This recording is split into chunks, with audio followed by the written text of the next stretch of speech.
Hello, and welcome to the September 29th, 2020 Stimulus Review Team for the CARES Act. Today we're going to continue reviewing applications for public health providers and social service providers, and we're going to go back to some of the applications that were deferred yesterday. Before we jump into the meeting, I would like to take roll. Brent? Here. Hope? Here. Jane? Here. Melody? Here. Mark? Not seeing him. Kyle? Not seeing him as well. I will mark that down. And I will go ahead and toss things over to you, Brent. Helpful yesterday. Thank you, Aaron, and welcome again to the Sedgwick County's Financial Stimulus Review Team as we continue to work through the public health and social service applications as we're making awards of up to $18 million in coronavirus aid relief and economic security funds. So this afternoon, as Aaron mentioned, we will be reviewing some applications that there were some open-ended questions about at the end of the meeting yesterday. Hope Hernandez has been in contact with folks to find out those answers. So I'm going to give control of the meeting to Hope, and she'll walk us through those applications and move forward as we go there. So, Hope? All right. The first response that I will talk about is for F&B Care Group. And just to remind the group, they are asking for a total amount of $119,785. $10,512 is PPE. $28,080 is for disinfectant cost. Temp facilities is $5,427. Which one? F&B. Oh, F&B. I'm sorry. Okay. Temp facilities is $5,427. Work from home IT costs are $5,586, and any other emerging needs is $70,180. So yesterday, the stimulus review team asked me to do a follow-up with F&B, and I did that. The first question that I asked was the 2 new positions that you are requesting due to COVID, how are they going to be funded in 2021? And the response was the positions will be funded in 2021 through growth. We are planning to open another girls' home in November, and this growth will allow us to fund the 2 new positions and also 2 additional youth care worker positions in 2021. The second question was the $35,090 request for each new position. Is that from the hire date to December 31st, or do you need to send us an updated prorate if you haven't hired them already? Or what date range does the $35,090 cover? The answer was the updated prorate for each new position till December 31st is $8,772.49 times 2, which is a total of $17,544.98. So they will be asking for less in their application. Give me, I'm sorry, that amount again? $8,772.49 for each position. So that's a total of $17,544.98. The third question was, how do residents get referred to you? And the response was, our residents are referred to us by the Department of Children and Family Services and their placement subcontractors. Okay. The fourth question was, will both of the new positions be located at the same location?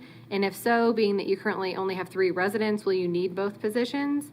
And the response was, we plan to use the new positions at our current home and our new home we were planning to open in November.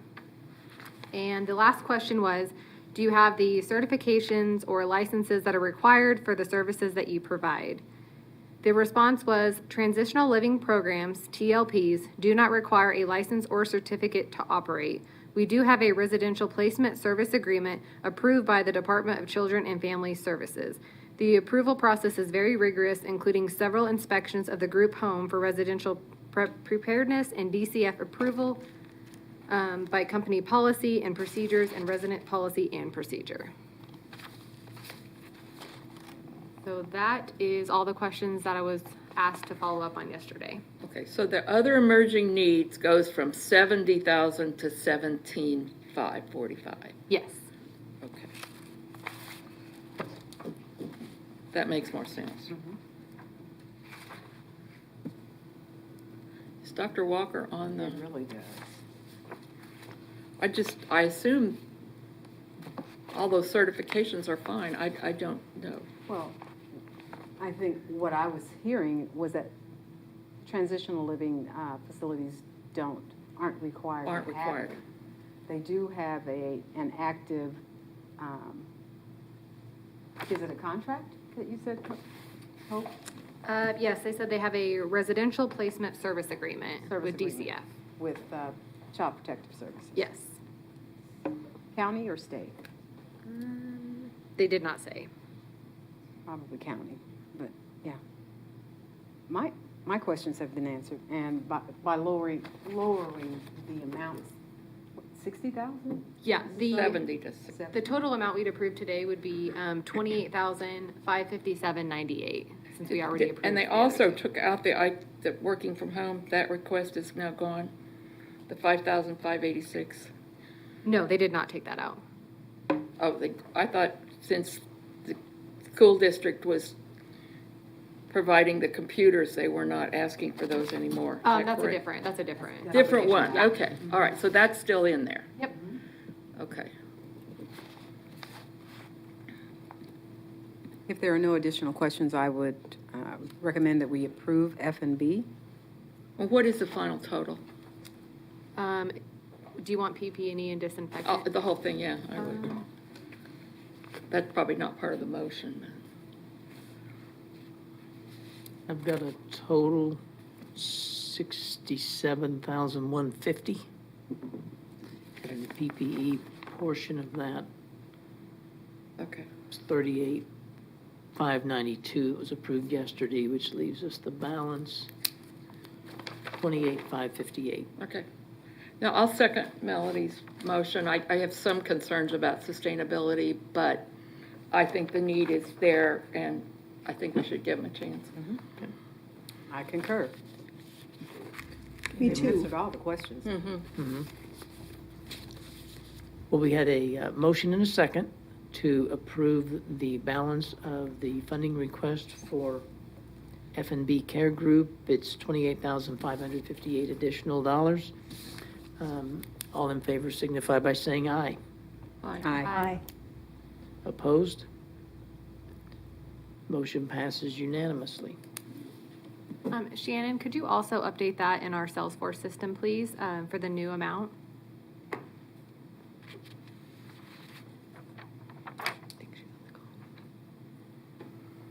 Okay. The next one that we will talk about is Wichita Children's Home.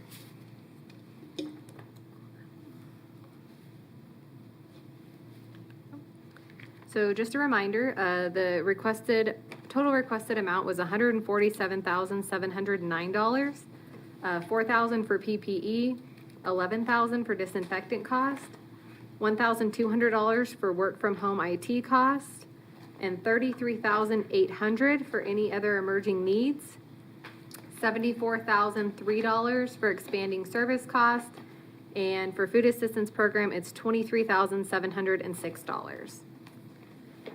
So the questions that the group asked me to get Wichita Children's Home, the first one was, can you ensure all funds will be used by December 31st? Second question was, can you break out the dollars request for the $74,000 for the expanding service cost? And the third question was, are all of the funds you are requesting going to be able to be sustained in 2021 through additional funding? The response I received was, we appreciate the opportunity to respond to your questions and share some exciting news.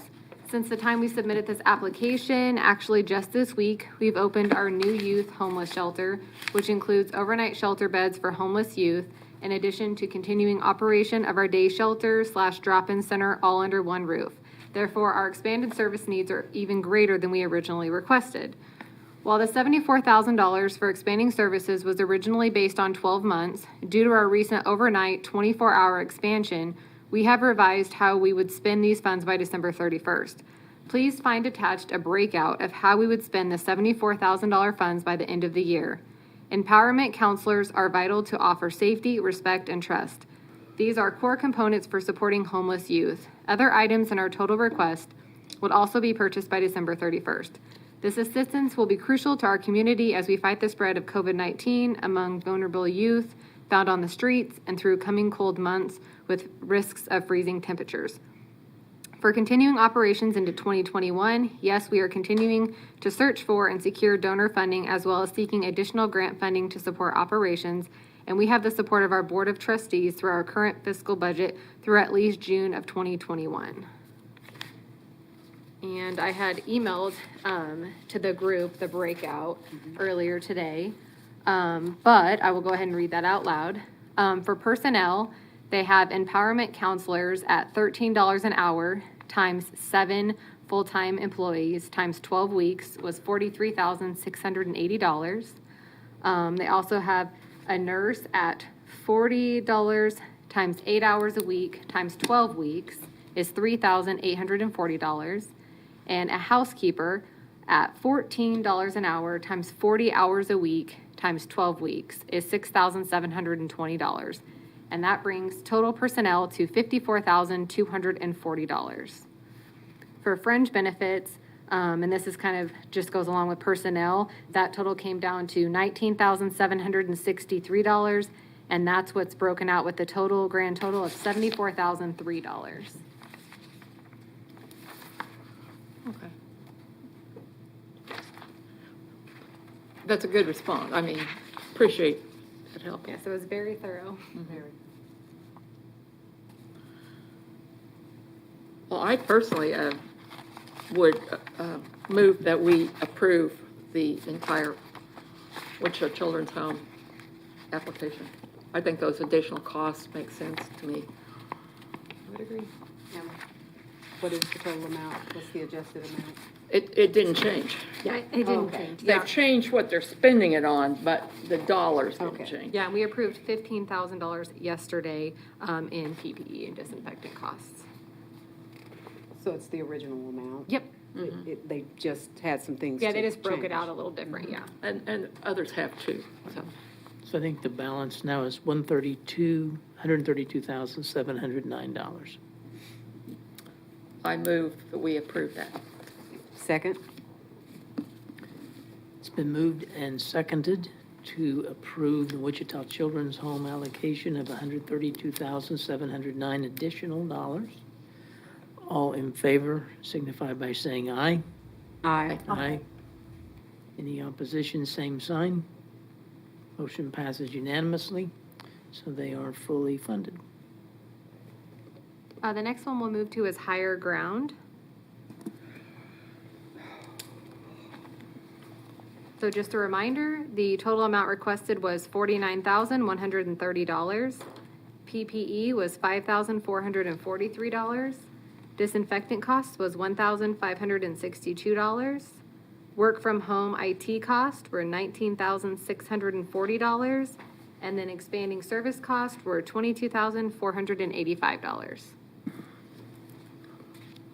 So yesterday I sent a follow-up email, and I asked if they could break out how they got to the $22,485 for the expanding service cost, and that we also wanted to verify that it wasn't for a new program, but it was actually for an existing program.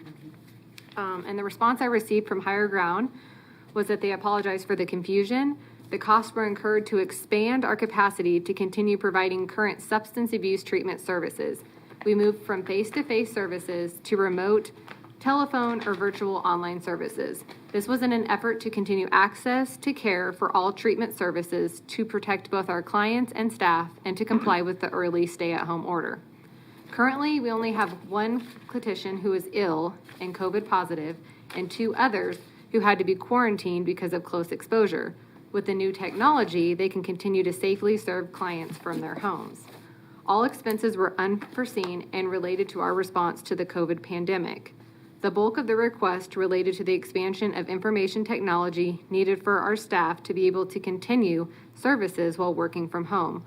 All staff members have computers in the office, which network to our mainframe. The only way for them to access our system remotely was to have another laptop or desktop computer and to remote into their office computer. This required a significant purchase of new hardware, IT support to load the new computers and help connect them, and beefed up connectivity, telephone, and internet. Next, we had to pay for the software subscriptions needed to be able to offer treatment, to be HIPAA compliant, secure, and online substance abuse treatment services. The other expenses were related to securing the agency to safeguard remaining staff members and returning clients through PPE and safety equipment. We hope this answers your questions. These expenses allowed us to continue our current programming. Again, this is not a new program.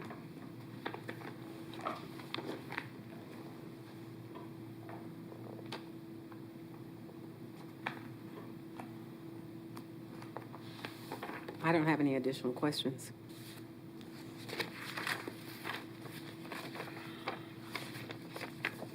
Well, I will move that we approve the total application. They didn't, 49,130 total, of which, do you need the motion to be absent, what, the PPE and everything? I'm keeping a total of that, You can so I keep can it, do that, okay. yep. Second. Okay, so we have a motion and a second to fully fund the application of Tile Spay, Inc., DBA Higher Ground. Total amount requested is $49,130.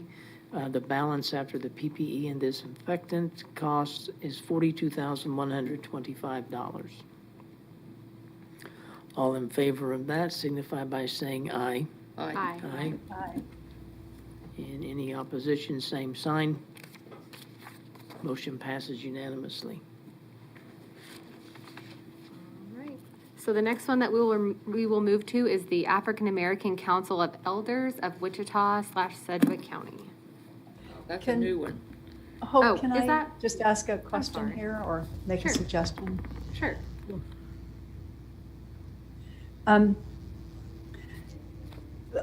I understand the process is to go through the applications based on the ranking.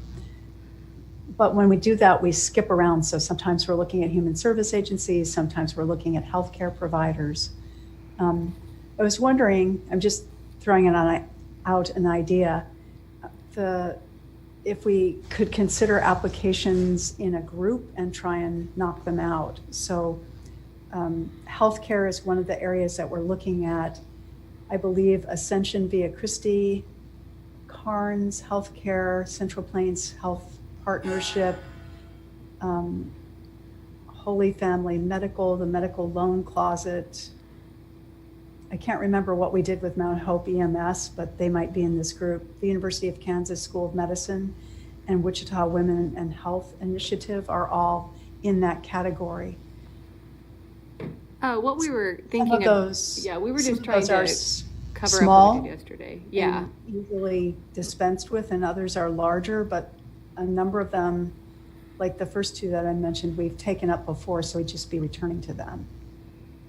Yeah, I think what our game plan was for today was just to kind of finish up, just because I put a hard deadline on the applicants last night to have this information to me by 11 a.m. today. So we were just trying to finish up what we had talked about yesterday with those questions, just to, I'm sorry, I didn't realize that you weren't all the way through the applications that we talked about yesterday. Absolutely finish Oh, those yes, up. yes. Yeah. Yeah, And I then- probably and still then have 7 or 8 My more. suggestion Yeah. was, after we do that, if we could take them as a group, so we're not skipping around thinking about substance abuse and behavioral health and so on and so forth. We're just looking at one area. I'll have to totally reorganize. I have everything in order, by It'll- priority. It'll be easier for me, and I think it will be for the group too, but carry on. Sorry, Hope. That's okay. I Sorry, misfired. we were on a different page. That's okay. All right. Hope, along those lines, you had skipped to new applications, so. you're Yeah, I'm going back sorry. now. I think that was one last night that I had asked about, and Yeah. Well, I sent a question last night, but it wasn't because. There we go. It wasn't because we had talked yeah, about sorry. it. It was So just many last night that I was we were trying to doing together. So. brush up on what we were covering today. So thank you. If that happens again, just holler at me Okay, again. all right. All right. So now we'll jump to the response I received from the Senior Services Inc. of Wichita.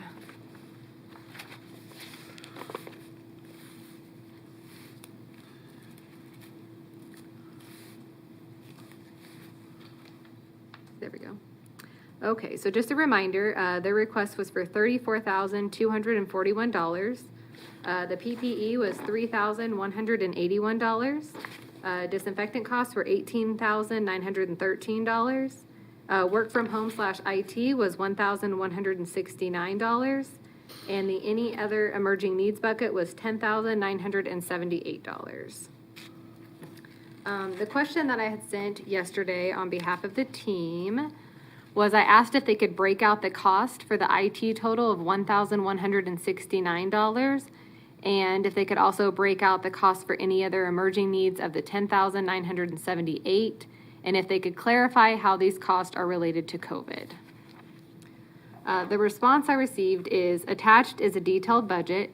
The items are for our 4 senior centers, which only receive funds from Sedgwick County mill levy and contributions from participants. We do not use the mill levy funds to purchase equipment. We only use the mill levy funds for normal operating expenses, primarily wages, benefits, and taxes for senior center staff. The PPE equipment was needed to monitor temperature of senior center participants and plexiglass guards to protect staff from participants and the participants from the staff.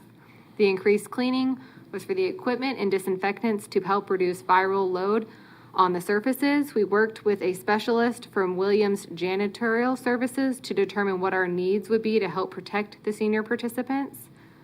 Technology hardware is 1 laptop for the staff to share for use at home if required to quarantine.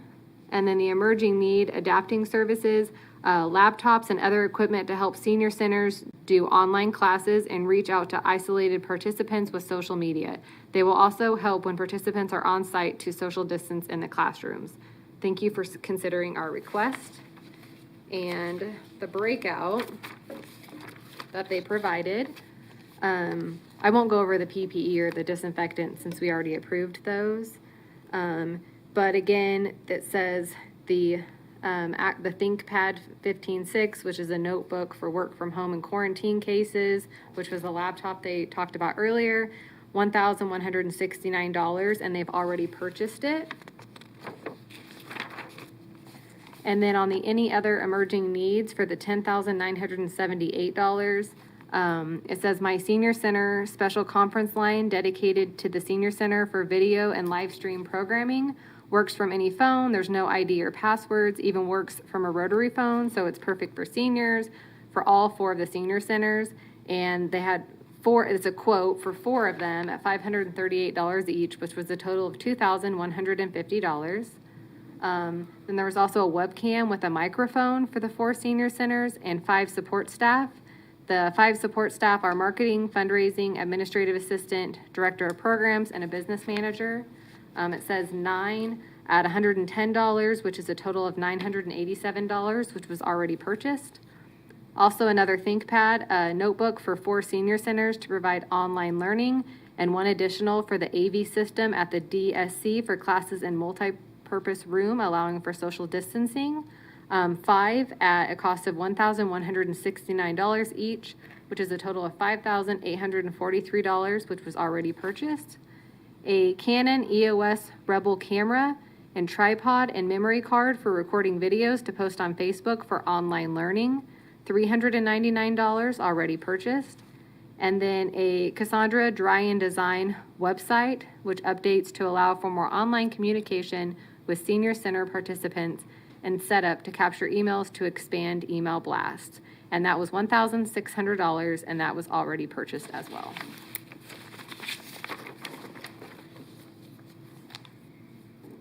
That answers it very well for me. I would move we approve the entire amount for senior services. I haven't added up without PPE, but Brent probably has. I second that. Okay, so we have a motion and a second to approve the balance of the funding request for Senior Services, Inc. of Wichita. It's $12,147 additional dollars, bringing their total award recommendation to $34,241. All in favor signify by saying aye. Aye. Aye. Any opposed with the same sign? Motion passes unanimously. You have more hope? I do. Okay. Okay, yes, everyone was very responsive, so that was great. So passageways is next. And this was one that Jane had brought up yesterday, where the total amount requested said $752, which was PPE and disinfectant costs. But in the actual application, they had asked for the $27,329.36 back in the programming section. So it was just, the application was just filled out incorrectly. So when I reached out to the applicant, I asked if they could clarify if they were requesting the funds of $27,329.36, as well as the $752 for PPE and disinfectant cost.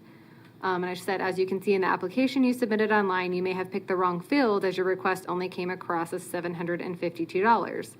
And also, can you clarify on the $27,000 request if the hours have already been expanded or if you're waiting on our approval? And all funds are only reimbursable until December 31st, so can you also verify that that's still an accurate amount? The response was, sorry for the confusion. Yes, we are requesting both amounts. The hours for the payroll have already been expanded. They were expanded March through September of 2020 and will continue to be utilized through the end of the year. It is important to note that we have budgeted the full-time hours beginning in January 2021, so they will continue. Okay, good, I'm glad we caught that. Great catch.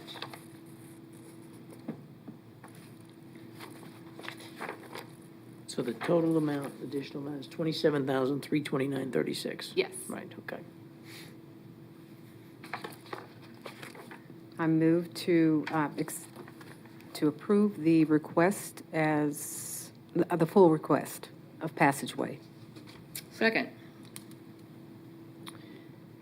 It has been moved and seconded to approve an additional allocation to passageways of $27,329.36. That would be in addition to the $752 that was approved yesterday for PPE and increased disinfection costs. All in favor signify by saying aye. Aye. Aye. Opposed, same sign. Motion passes unanimously. And Shannon, can you also update that number in Salesforce, please? Yes. Thank you. Okay, so the next application I received a response on was for the Wichita Family Crisis Center.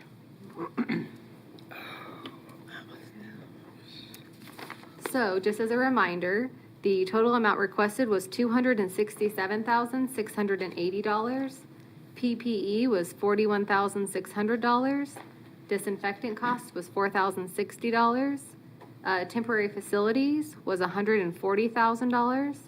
Work from home / IT cost were $60,000. And any other emerging needs was $22,020. So yesterday, the group had asked me to follow up on the following questions. One was, can you provide us with a breakdown dollar-wise on the IT cost of $60,000? And can you provide us with a breakdown of dollars on the any other emerging needs amount of $22,020? The response was, below are the breakouts you requested. I will need, oh, I'm sorry, that was something else. Number one is laptops for 28 employees and 2 laptops for client and or child use. That's $1,000 at 30 computers is $30,000. Internet usage for employees working at home and increased internet usage at the office and shelter is $100 a month times 28 employees and office and shelter times 10 months is $30,000. They say that's a total of $60,000. No? 100 a month? Yeah, a couple of them. So the 10 months, how is that being confirmed? That they started in March and they're going through, I'll have to is that what provide they're stating? receipts. I mean, did they state that they, No, I didn't ask them Okay. particularly on the months. okay, So if But you they'll were have to do to, receipts. if you were to approve that okay, and they had not purchased them yet and maybe they've got October, November, December, we'll reimburse them for the months that they've actually spent. Okay. But that's interesting that Goodwill's is 35 a month and theirs is 100. Mm-hmm. But they have to do a receipt, so you'll Right. have the internet It's bill. whatever it's- So. Whatever the true cost is. And what about the 22? And the second one was salary and benefits not covered by grants or administrative funds for an employee specifically dedicated to COVID-related issues, management, and prevention for clients and staff. The $20,020 calculates out to $17.22 an hour times approximately 30 hours a week times 36 weeks.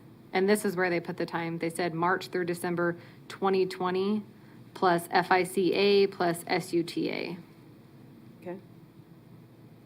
So they didn't particularly say on the first answer, but on the second one, they did say March through December.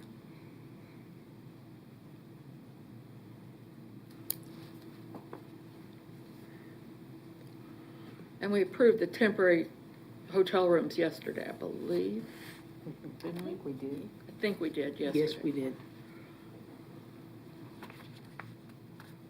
We've approved PPE, disinfection costs, another $140,000 for temp facilities. So currently, we've approved $185,660.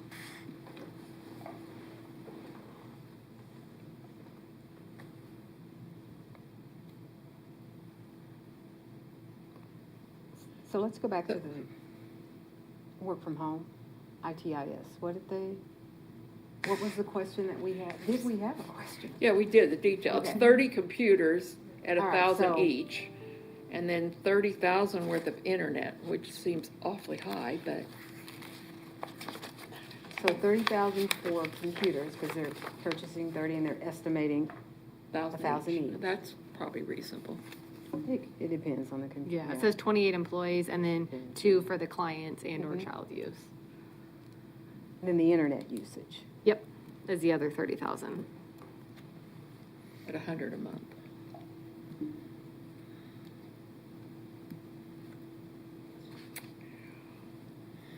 But once again, it's reimbursed. Right, it has to be, So, These are estimates. These are I would move that we fund the additional $82,020, subject to providing receipts. Second. So it's been moved and seconded to approve an additional award to the Wichita Family Crisis Center of $82,020, which would bring their total award to $267,680. Again, it's a reimbursement basis, so we'll be verifying all the receipts for those expenditures. All in favor signify by saying aye. Aye. Any opposition? That motion passes unanimously. All right, bear with me, I have quite a few more, so. All right, next, we're gonna go to Rainbows United.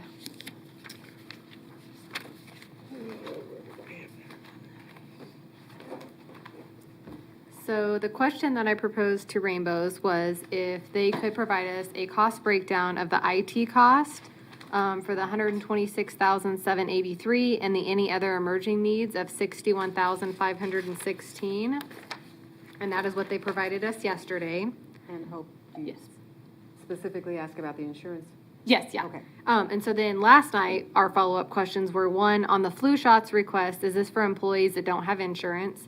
And second is, can you clarify what the hero pay request is for? There are really specific requirements on what you can include in the hero pay. So the first one was, on the flu shots, was High Hope. Yes, the request for flu shots is for those without health insurance. We employ a number of direct support professionals, DSPs, who work part-time caring for children and youth in the family homes. And the second response was the direct care hero pay is an additional $2 per hour for those DSPs and child care staff who continue to provide face-to-face care in family homes or at our child care center when other services or businesses were closed. They are staff providing direct essential services. So I had reached out to Lindsay to see, just because the requirements are very strict, and then she reached out to our consultant that we have just to verify as well. And our consultant said that yes, since this is face-to-face contact during the active pandemic, it is eligible. They were interacting with the public just as public health and safety workers, even though they are not public employees. So keep the description with the records and make sure that it's shown why it is necessary. Okay, good. And I'll make sure that I relay that to Rainbows when I respond back to them, but.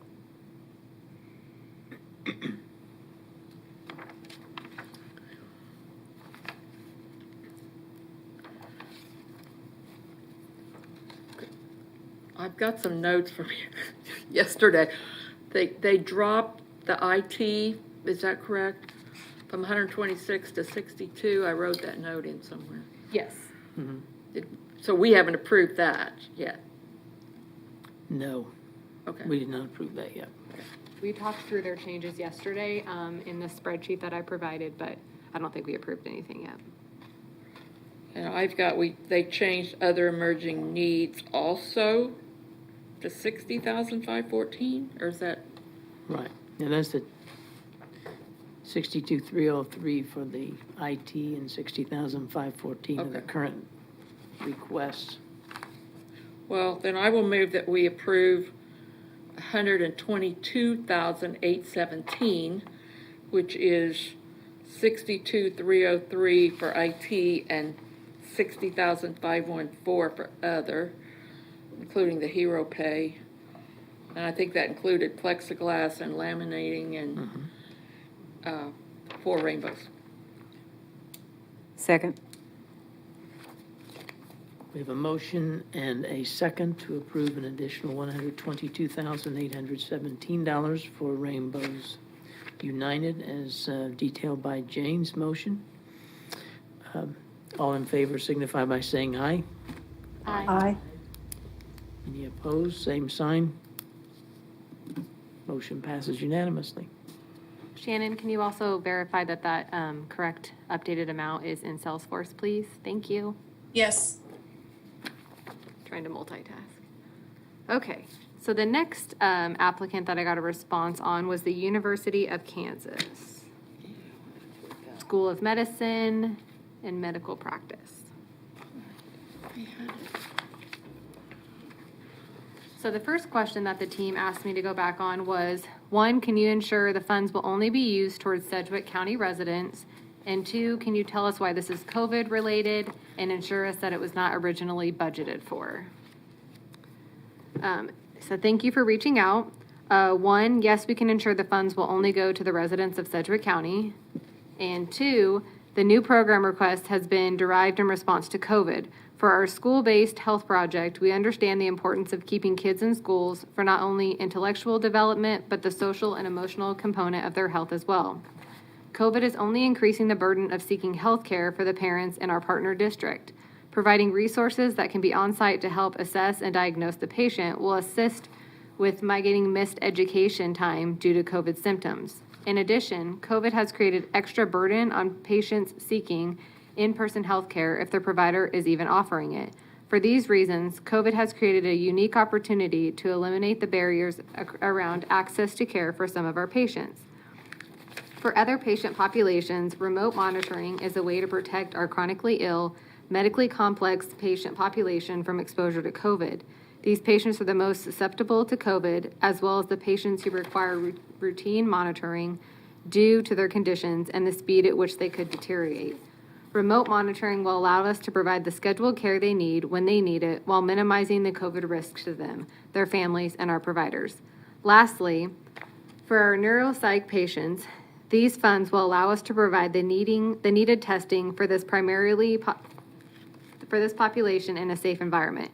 Much like we've seen retailers and other businesses create physical boundaries in order to provide services, we would use these funds to create an environment to conduct essential testing that cannot be done remotely. As we see an influx of these patients towards the end of the year, it is vital to provide the service in a manner that protects the staff and patients from COVID exposure.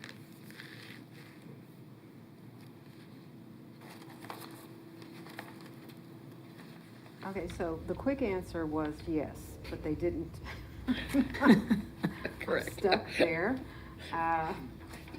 Very succinct. Very, very, The slow answer is more interesting. yes. So I think the telehealth portion of this request, working from home, the being able to support virtual care makes perfect sense, especially for the psychiatric care. And I think they have a compelling argument for school-based healthcare, going into schools, especially with pediatric mental health care. I can see a COVID-related need associated with that. But the two other expansion requests, I can't make a case for. One is to create 5 new testing rooms in their neuropsychiatric clinic. And while I'm sure those are needed, that capital need, I can't see a connection directly to COVID-19. And the $125,000 request associated with CCM, remote patient monitoring, I don't see a direct connection there either to COVID, and it's a capital request. And as you all know, I'm capital averse. Has to be COVID related. I think Dr. Walker has expressed the concerns that I have as it relates specifically to our charge as the stimulus committee for the CARE Act dollars. And so how do we, well, let's start to parse out what we are supporting and will fund. Of course, it has to be a majority of the committee. Right. I think we already approved the $12,826 for PPE, is that correct? Yes. Yeah. I think, just, And I would make a motion that we approve the $32,252 that's being requested so that people can work remotely from home to provide telehealth services, including psychiatric care. And then in terms of expanded care, they're requesting $10,000 to work in schools to test students and staff for COVID-19, to diagnose and treat, to provide isolation guidance as necessary, to do mental health screenings, to work with students, teachers, parents. And that's a perfect setting, especially with schools back in session, to engage in those activities. So I would recommend, I guess I'm making a motion to also approve that. Project One, is that what you're referring to? Yeah, Okay. Project One. Maybe we should talk through the projects, that'd Yeah. be great. Yeah, that's,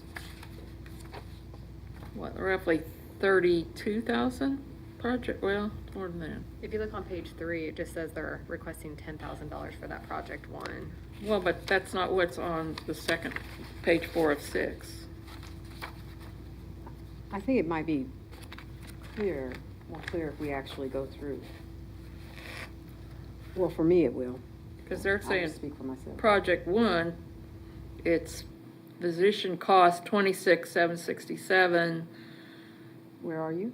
I'm over on 4 of 6. This whole section there adds up to substantially more dollars for project 1 than 10,000. So I'm not think- sure. I think I'm seeing 2 Project Ones. Maybe, okay, Yes. so there's 2 Yeah. project 1s. Yeah. So the first one is Project Okay, One, okay. School-Based I'm sorry. Health Initiative. That's the $10,000 one, I think. So we're referring to Project One, School-Based Health Care Initiative. Is Right. everyone there? Okay, this one, yeah. That's the 10,000. We're requesting 10,000 to offset clinician support to start the school-based healthcare initiative to ensure access to care for students regardless of their economic and/or health insurance status. Okay, so this is not just USD 262. This is overall. Is that I correct? think the focus is USD 262. Well, then you get into the second page, so that's where these other project one costs come in, so But we're being specific. if we're gonna do 10,000, then that's specific, yeah, I think we could do that. What was the next one, Dr. Walker?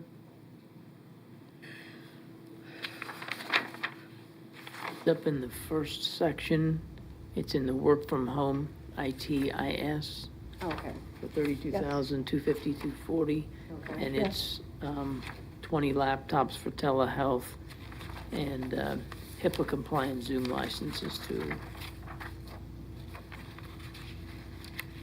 Hope, what did they say when you asked about where the clinic care is provided? Is it, so we're talking about patients in Sedgwick County, right? Yes, well, they said that these funds will only go to the residents of Sedgwick County. Okay.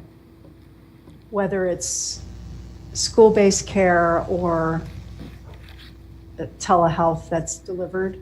Yeah, I just asked, any funds that we provide them from CARES funds, can they ensure that they will only go to residents of Sedgwick County? And they said yes. Okay. Thank you. You're welcome. Just, I'm sorry to always bring up the math, Well, I'm looking at the but math and not the adding Zoom either. plus the numbers above don't total, they're total, so Yeah. I think they meant to ask for 36,252, I think so.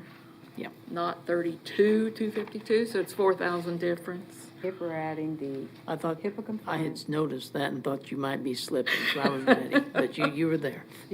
She was already there. Yeah.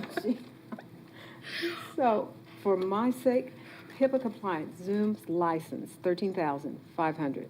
20 laptops to support telehealth at 1,137.62 per unit equals 22,75240, Right. which was that total. If 36,252. Correct. Then we're doing the school-based healthcare initiative, Of 10, 10,000. And and that's all, I think. is that it? That's what the motion is for right now. Okay. Is that correct on the, okay.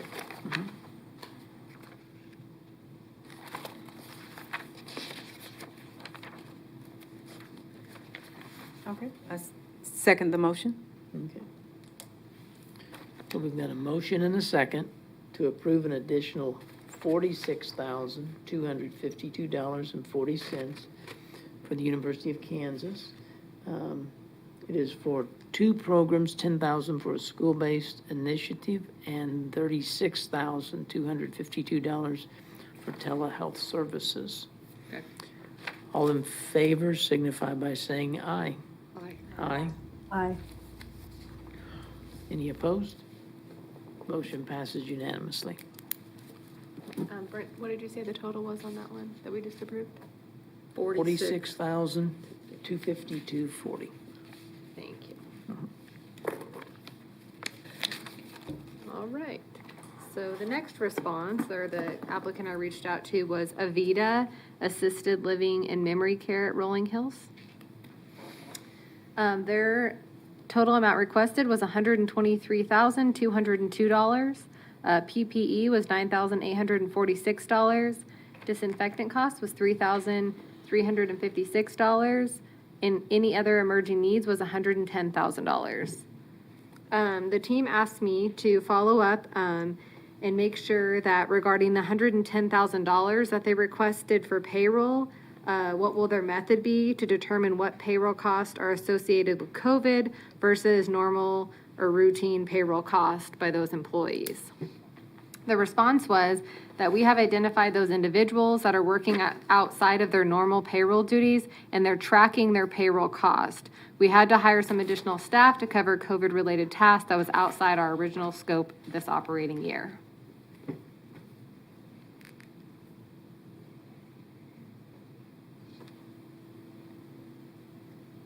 I don't think I'm any further ahead than where I was. I agree.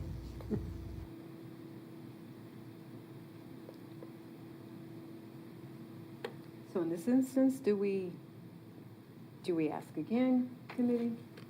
What clarifying, like, what kind of question are you, or answer are you looking for? So she simply says that we hired additional people.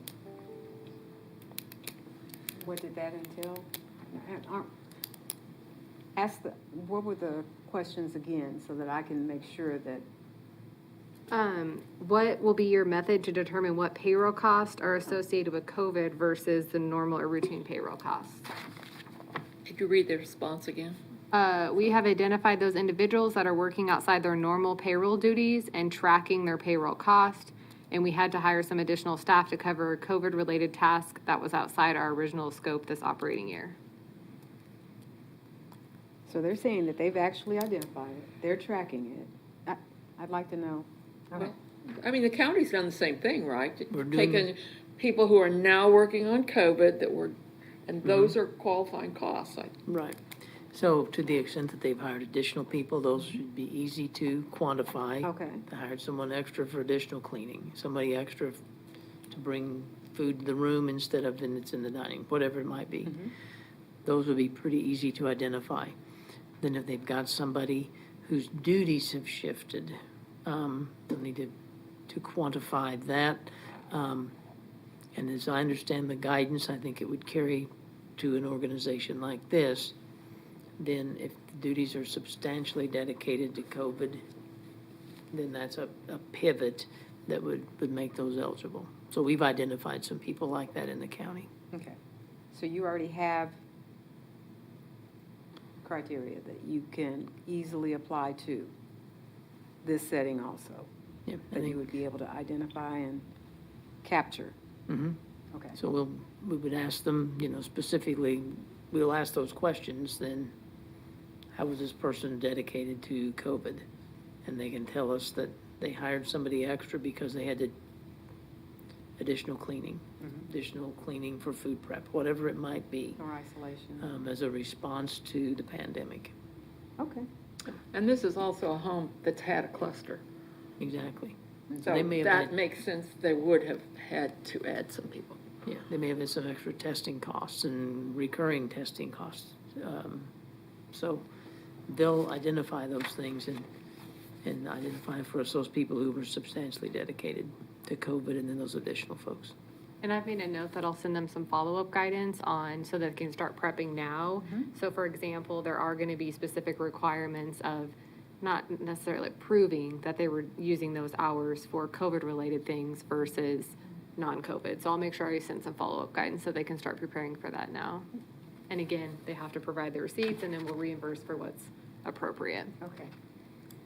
Thank you. Yeah, I think it's clear to me.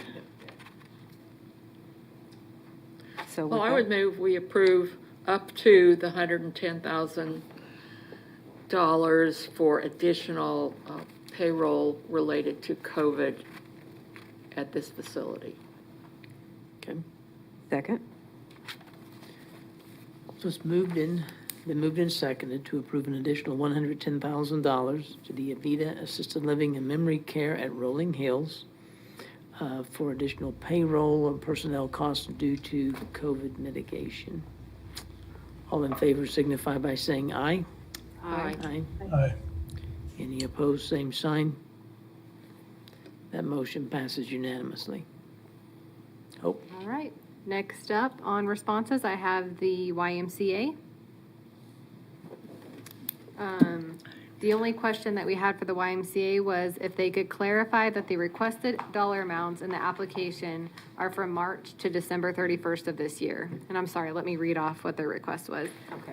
The total amount was $164,300. $15,000 is PPE. $35,000 is disinfectant cost. Temp facilities was $7,500, and work from home was $6,800, and then expanding service costs was $100,000. And they said, yes, the amounts requested in our application are from March through December 31st of this year. It includes both the actual cost through the date of the application, plus what we projected to spend through the remainder of the year. So that was kind of going into the question that was brought up yesterday about the school year, so that's the reason why we asked that, just as a reminder. Yep. Well, I move we approve the entire request from the YMCA. Second. Okay, we have a motion and a second to approve an additional $114,300 to the YMCA. Those should bring their total request after the approval yesterday for PPE and disinfection costs to $164,300. All in Hey, favor? could I ask a question real quick? Sorry, I didn't get in a little earlier. I guess what makes me nervous on this one is they're partnering with USD 266 and, oh, never mind, yeah, I'm sorry. Mental lapse there. I was thinking City of Wichita versus Sedgwick County. Okay. Disregard. Okay. So all in favor of approving the additional $114,300 for the YMCA, signify by saying aye.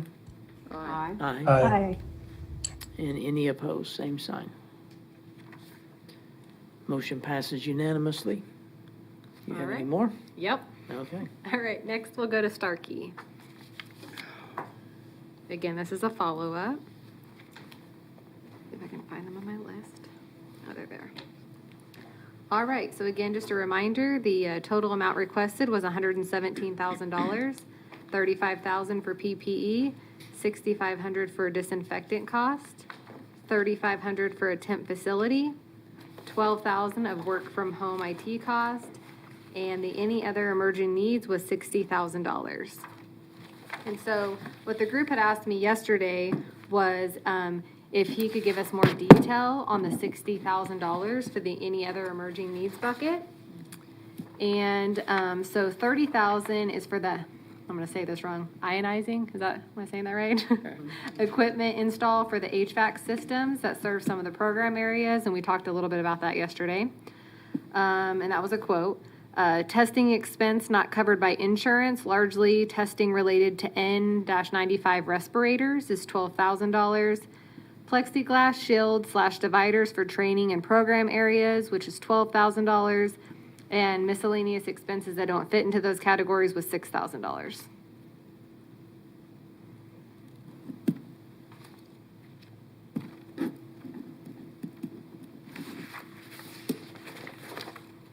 So it's just ionizing added to what they were already doing. Yes, they Okay. did not put any other of the HVAC system cost in there. All right. And that is a valid code, I think. Yes, as I think I mentioned yesterday, we're doing studies in the county facilities Same thing. to look at the same kind of thing, to make sure that it's fresh air, not recirculated air, and that's some mitigation. Well, that makes, as well. I mean, they deal with the vulnerable population, I think, so that seems reasonable to me. I think some of their population is living there too, so. So with that, I move that we approve the request made by Starkey. Second. We have a motion and a second to approve the additional funding for Starkey of $75,500. Bringing their total amount award to $117,000. All in favor signify by saying aye. Aye. Any opposed, same sign.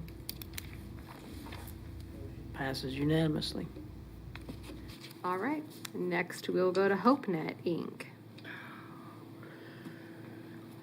So just as a reminder, their total amount requested was $190,663, $994 for PPE, $210 for disinfectant cost. Work from home IT costs were $18,009, and then expanding service costs was $171,450.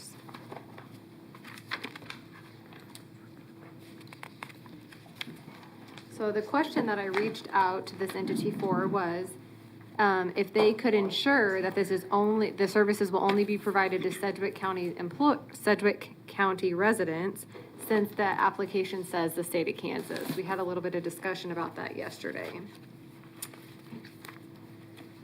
And she said that HopeNet is committed to serving the residents of Sedgwick County, Kansas. As of this date, we have 120 clients and only one client lives in Harvey County.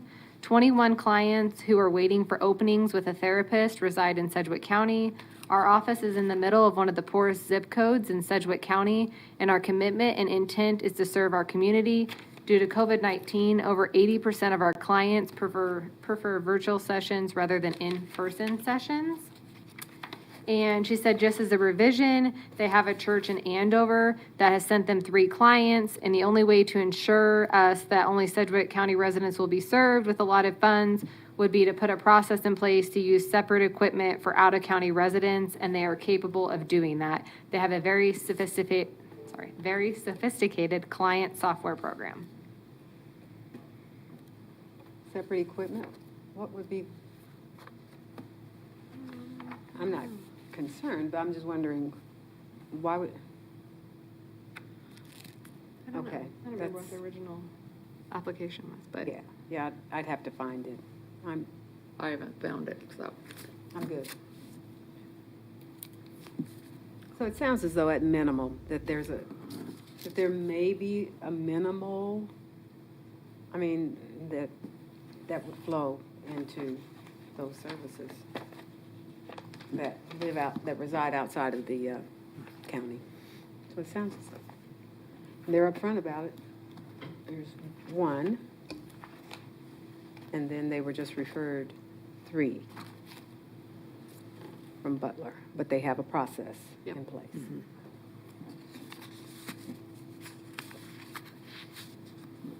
So if there aren't any questions, I'll move to approve HopeNet Inc.'s application request.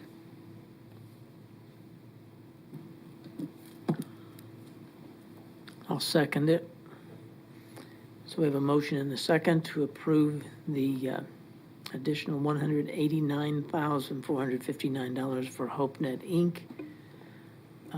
That would bring their total amount to $190,663. All in favor signify by saying aye. Aye. Opposed, same sign. Motion passes unanimously. Right. So next on the follow-up, we will talk about the Wichita Metro Crime Commission. Which one? Well, let's start with number 685, application number 685.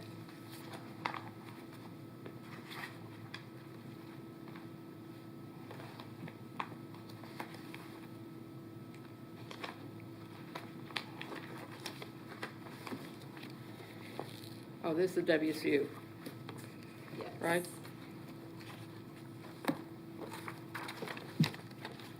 Actually, let's start with number 678, if you don't mind. Okay. I need to pull up the other one.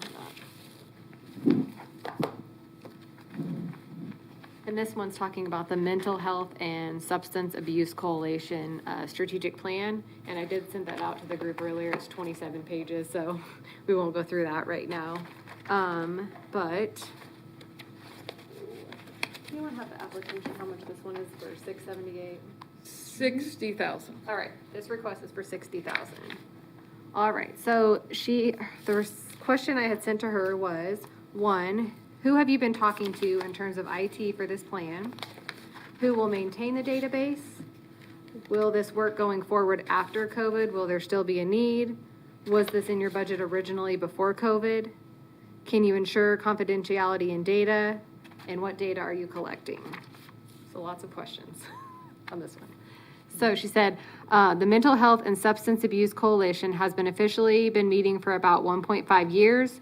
We are conducting 7 partner meetings a month, now working towards completing our strategic plan. I have attached a copy of that to the email.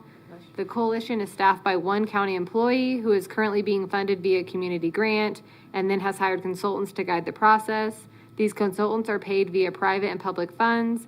This is a coalition of several different organizations, including private, public, and nonprofit organizations. So even though the sheriff is currently the chair, the board consists of representatives from Interest Bank, Ascension, Open Door Ministries, ComCare, and SAC. Gary Smith, the Interest VP, and I, Brenda Deitzman, have been in talks with High Touch. What we are proposing is not a database, but an API or bridge program. When functioning, it will pull a few data fields from already existing databases and display them via a secured website on a provider's computer. No information will be stored in this program. There is no server, and we will not retain the information. It is simply pulled from a database, displayed, and then it goes away when the browser is closed. It is the plan to pull information from databases including HMIS, KHIN, and IRIS. HMIS is the Homeless Server Provider Database that Dr. Walker referenced. KHIN is the database most medical providers use, and IRIS is a referral system. The fields that will be pulled are going to be the name of the client, an identifier like their date of birth, where they have received services, dates of those services, and then the name of the case manager and their contact information. It is not meant to pull entire records of people, but instead give service providers an idea of where a client has been seen, and if more information is needed, then they can contact that case manager for more details. In regards to the HIPAA rules and other privacy issues, it will all be governed by client releases. We are working with lawyers from Sedgwick County and Ascension, and they are developing a universal release that will be presented to other providers for approval. The coalition has an entire committee working on this project with several organizations involved in the legal aspect of this release. Ascension is actually working with their national office to get it approved. Basically, how information will be handled is that a release will be signed and existing partners will have access to this limited information. Clients will be able to opt out of certain providers being able to see the information if they so desire. All federal privacy rules will be followed, and we will have some of the most informed lawyers in the area leading the discussion. As far as the budget goes, there was a question that if High Touch has already built part of the program, they must have already been paid, but that is not right. They have a template that has been built for other similar projects that can be applied to this project. So the bare bones of the program is in their possession, and it would just need to be purchased. There is a question about who will check compliance and make sure releases are being properly enforced. This is an aspect that has not been decided, but we believe we have capable entities that will fulfill that need. To further help the panel understand the WMCC and MHSA coalition understand the delicate legal nature of this project, the consultants involved in the implementation of this project include the Public Policy and Management Center at WSU, who conducted the high utilizer study in the community. Also included is Brenda Deitzman, who is the retired undersheriff who has experience while working at the county of assisting with the development of a similar API for the public sector safety sector. Due to COVID, the needs of people suffering from mental health and substance abuse has been exacerbated and will only be ongoing after COVID is a thing in the past. The damage has been substantial in our community. Local service providers are also going to take a hit this year due to the low funding. As a result, it is going to be even more important for all of us to work smarter by opening up confidential lines of communication to better serve those in need. That was a lot. Yeah, that's a hard one, because I have no doubt that this is needed and it's valuable to the community, but this already started before COVID ever existed. I mean, I'm struggling that it's CARES eligible. And they state that And whether it could possibly be done on that scale by December 31st.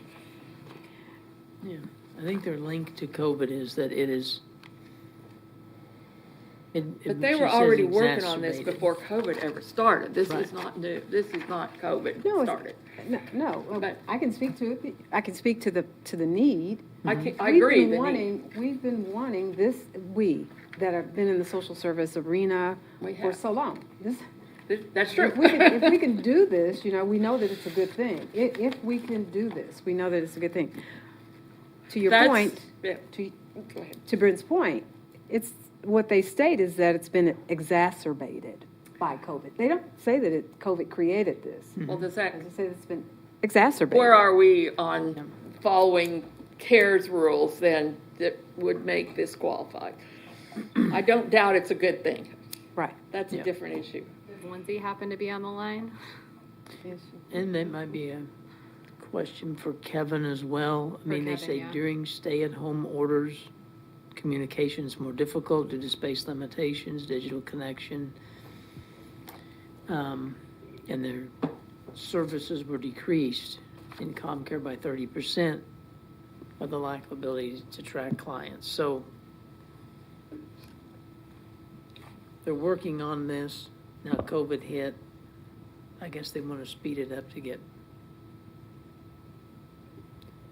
Has the But I am on the line, and I will tell you that when it comes to county projects that have, this is Lindsay, sorry, when it comes to county projects that have been proposed, if it was something that was initiated before we were in the COVID world, then we've basically said we can't do that, and we've pushed back on a couple of departments who have had some things. Also, if it's replacing an existing product that others are using, we've said that's not permissible. And then, of course, I'll defer to Kevin if he has a different opinion.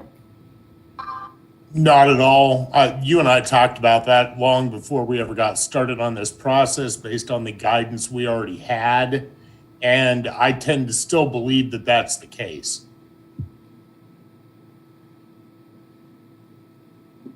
okay.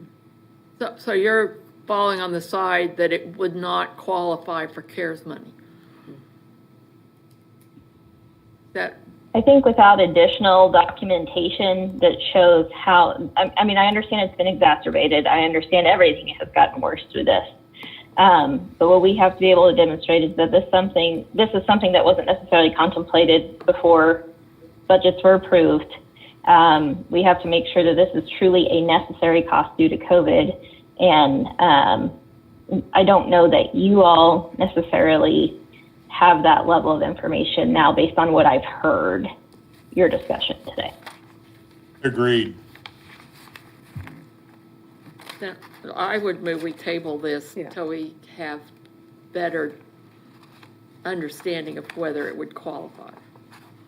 I'm willing to revisit rather than reject. Okay. Then, I'll second that motion okay. with conversation or with comment. And that is, in terms of revisiting it, from a guidance perspective, what are the questions? What do we need to know in Well, order to, I if mean, this- I heard it, that the process should not have, cannot have started prior to COVID. Then what makes it possible Yeah, for that's a good, this CARE Act funds to fund it? If not, they don't need to well, just waste, Okay. a lot of energy, unless we know that there's a way to fund it. I think there need to be a change in scope, an expansion in the scope of the project to focus on COVID, something like that, that would need to be demonstrated. That'd be my take on it. yeah. I hate to just reject it because I think it is something that needs to be done, but I really don't think we're quite Well, we'll get- documented correctly yet. Okay, I think we can get another set of eyes on it Okay. and see if we can bring you back an answer. I think that's I'd like better that. than just rejecting it myself. All right, so we'll just table that one and move to another one.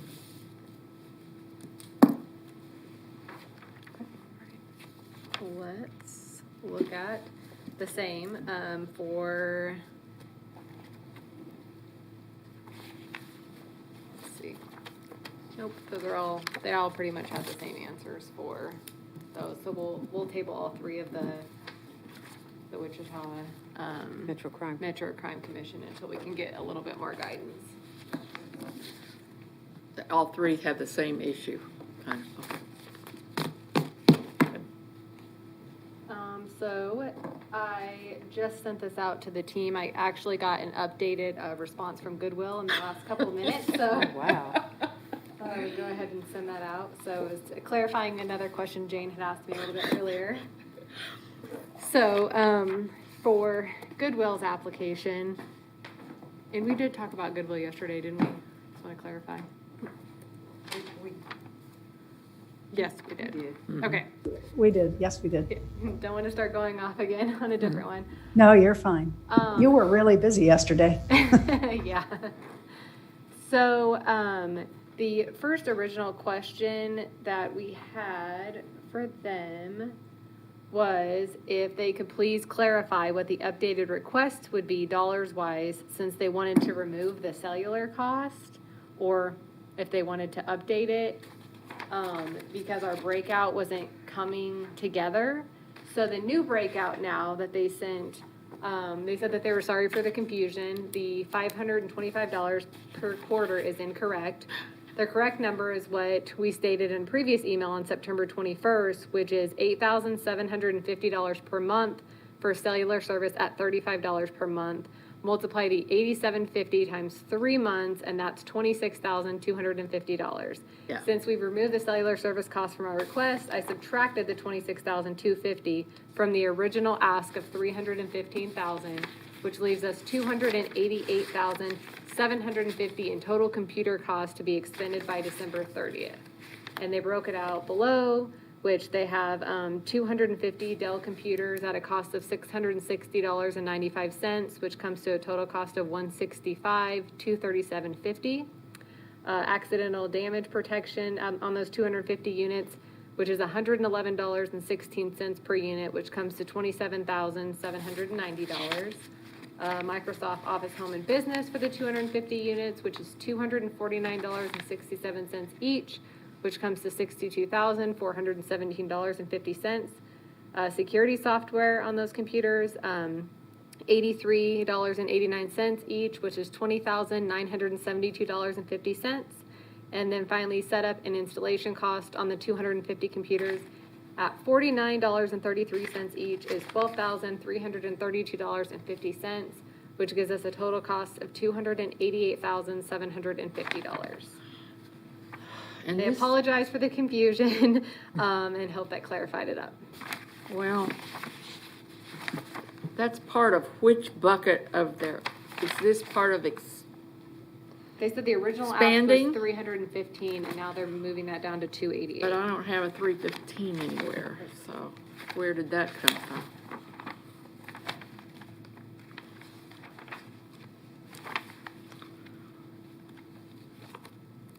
It's probably incorporated in one of the other numbers. It probably is. I mean, this app is so difficult.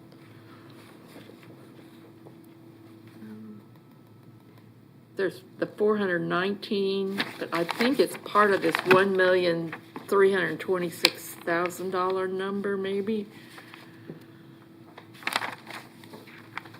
Did we agree on the temporary facilities? I don't think Capital so. improvement? I think the only No, we kind of went back and forth about that yesterday. thing At approved least for I'm them is hemming and hawing PPE about it. Okay. and disinfectant. Do you know where the 315 was? So which 315 are you hunting for? The one they say they're replacing, but I Yeah. can't find where that was. It's been identified by. They have such Goodwill. huge numbers in here, and then they keep changing what's in it. Yes, it's in the expanding service costs. I think so, yeah. The, So it's part of that this. total is, which one is, the expansion is Yeah, 1,326,372. what's in that 1 million? So can you unpack that for us, What's Hope? in that? Or Brent or somebody? Let's see. It's been a while since we million. talked about this one in entirety. Pull it up. And Shannon, if you have anything to add, feel free to jump in. If you don't, that's okay too. Yeah, I thought the correction, the most recent correction, other than the one we just got just recently, was to replace the 1 million, where they had requested over $1 million for programs and initiatives. I thought that was to update that amount, but I'm not finding the 315 either anywhere. Well, I tried to figure. I can call her. Yeah. Yeah, Hope that'd be too. good. Well, it looked to me like in one of their paragraphs, they come down to a total of 1,232,750, and I think that became 315, I think that's. what which she- now has evolved to 288. So we've dropped close to $1 million Yeah, Shannon, if you'll out of reach that out to ask. Goodwill on the phone and let us know if you can. Okay, yeah, I'll touch base with her real quick. And Thank then you. I thought they were adding 2 staff for 93,622. That's how I got Correct. to that number. Correct. And I, 2 full-time instructors for Next Step at $46,811 per instructor, total Right. of $93,622. Right. That's part of the 1.3 but million. I don't know if that's how long that staff is for. I'm not sure I know that. It actually says, Does it say that? I've lost if that. it's the Next Step program, and I think that's what we're talking about, it begins July 1st and runs through June 30th. Yeah, So it's so an is that annual. for, Yeah, they school said, year. they ensured, when I asked a follow-up question, that it's only through December 31st. I've emailed them a few times. that seems high for 4 months. So the instructors are for what period of time, Hope? When I had asked them originally, what their date range was, they had insured through December 31st, but Shannon, we could also ask, insure that as well with Goodwill. Because their request is 93,622 for the school year. So I'm not sure that's right. So for this $1.3 million, they've actually gone ahead and gotten additional classroom space and hired 2 instructors Have they done and that? purchased all this cellular equipment and are working with WSU Tech, the $707,750 for 1 year of service. That all those things are in place now? Is that correct? I think that's what we're verifying. Yep. Okay, we're not sure. Right. Okay, We're getting Thanks, them Brent. on the phone to make that, to verify those things. I think that 700,000 is totally miscalculated number. Okay, so the computers and things, that is in the one, that was in the original $1.3 million. The summary that I had provided to the group when we first talked about this was, the $499,321 was for a temp facility, which was opening a new location in August 2020 to provide additional spacing to adhere to the social distancing requirements. And with the addition of the new location, that will provide services to only 1/2 of the pre-COVID volume. Then they're requesting 2 full-time instructors at $46,811 each to ease dependence on the adjacent facility. $3,797 for work from home, and then $419,643 for any other emerging needs. And then the programs and initiative total, that 1.3 million, is all for expanding service cost.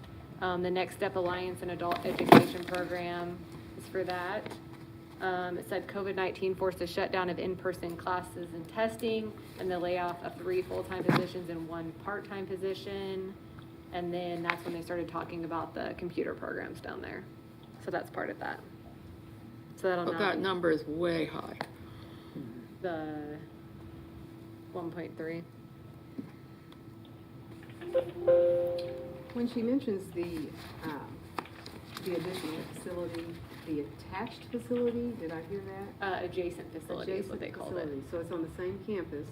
Was it a building they already owned? I'm just wondering what the temp facilities is, how's that broken out? I'm not sure. So if Shannon's still on the phone, she could.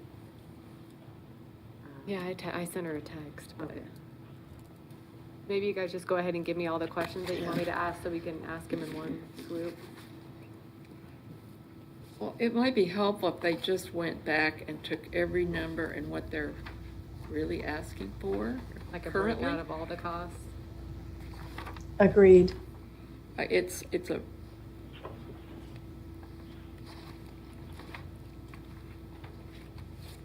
I mean, not the PPE and the disinfecting, I mean, So excluding those two. excluding those.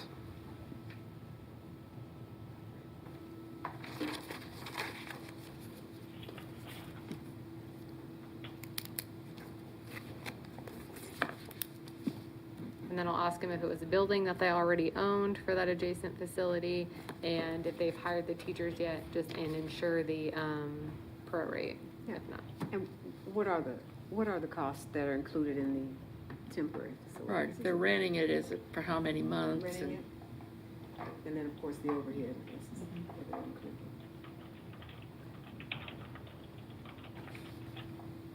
In the original application, they requested almost $500,000, $499,321 for temporary facilities.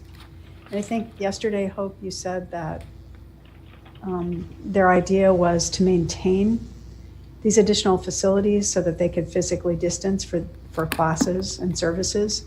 Their plan was to use revenue from the retail store. And one of the things we talked about yesterday was, so what has been happening to the revenue generated by the retail store? Is it sufficient to cover these occupancy costs? I can find out. And with occupancy costs, I agree with my colleagues. You have rent, but there's also utilities, phone, right, all that. So it's really hard to know what's being included in this cost estimate. And if it's, they gotta disinfect it if it's a school frequently, so those costs go up.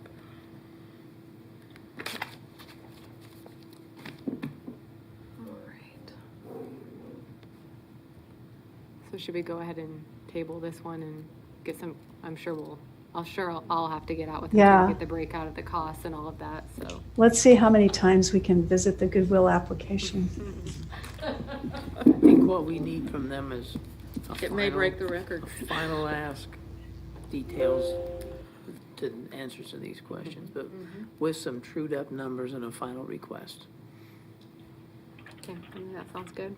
So we'll get back up so that we know what goes into all the numbers. Okay? Okay, So I have we'll one table- more. One more. Or just one. Well, one more old one. So the last one is for the trust home care. And just as a reminder, the total amount requested was $204,384. PPE was $39,900. Disinfectant costs were $1,800. Temp facilities, $5,684. Work from home / IT was $78,000. Expanding service cost, $49,000, and workforce development of $30,000.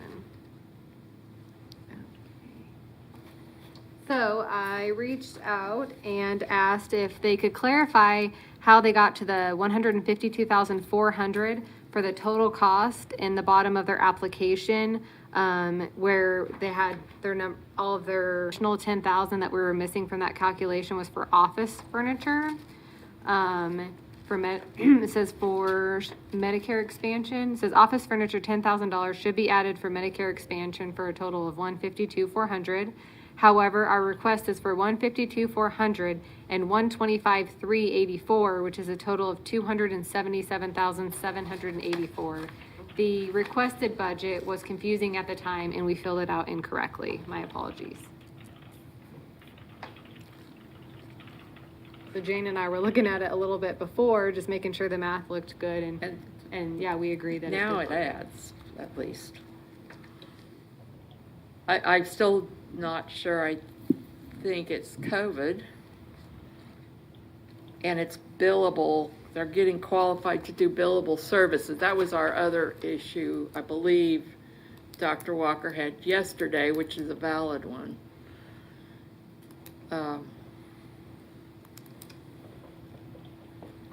I don't know. Isn't an area I know a lot about. I would simply question the office furniture. If it's associated with COVID. Yeah.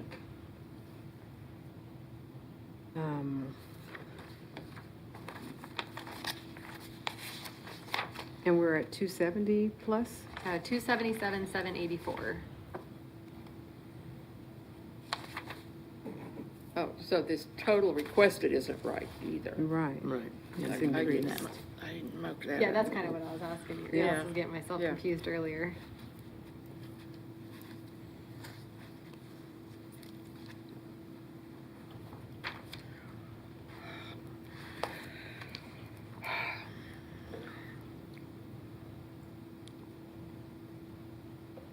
And did you say that they're putting the majority of that in emerging need?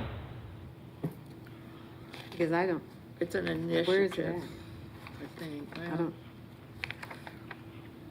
Are they expanding? I see the 49,000 for expanding services. And 30,000 for workforce development.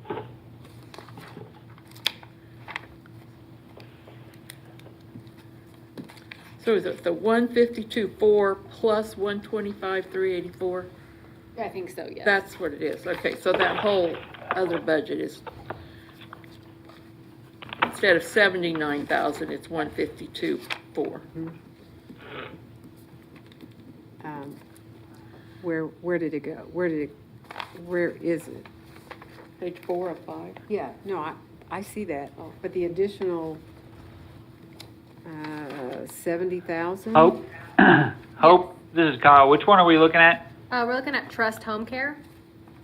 Okay. So their original application was for $204,384, but they said they had filled it out wrong. So if you look at page 3 of the application, they have that total total up there of the 125,384, and then it should also be the 152,400. They just filled it out incorrectly. Where did I'm trying to find the additional dollars where they put it.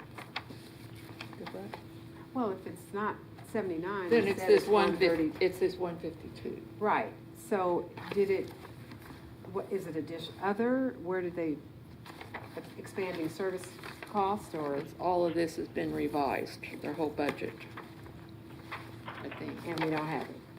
I think essentially what this agency is doing is building its capacity so that it can serve more clients. And it's arguing that during the time of COVID, their services are particularly needed, home health care, and they're right about that. And they're using the opportunity of the funding to build the capacity of the organization to respond. So getting accreditation, adding staff, et cetera. So it should go under expanding cost, expanding services. Sorry, say that again? Expanding services cost? Yeah, I think that's probably. Yes, but the service costs are not paid by the participants. They're paid by Medicaid or Medicare.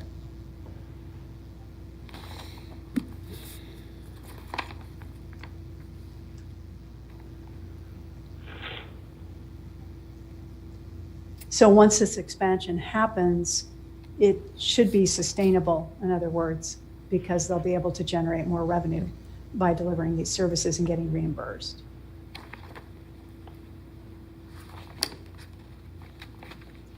Is this a for-profit company or a nonprofit? It's an LLC, so I assume it is a for-profit. That's what I Oh, it assumed. says It for-profit. says they are, yes. See, it's like any other business, you're investing in creating a new revenue stream for your business, which appears to me to be what this is. Yeah, they're actually just, I think, expanding their potential sources of revenue generation. I think they already have the capacity. I mean, the know-how, the knowledge. They don't have the capacity. You're right about that.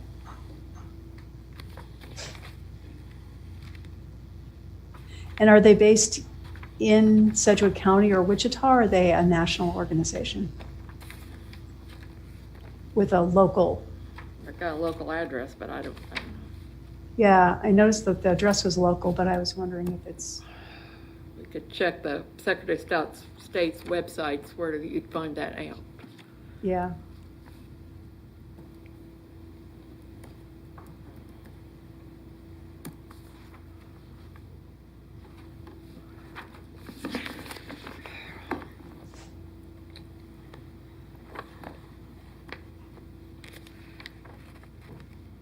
Is there anything in the CARES guidance on this issue where you're really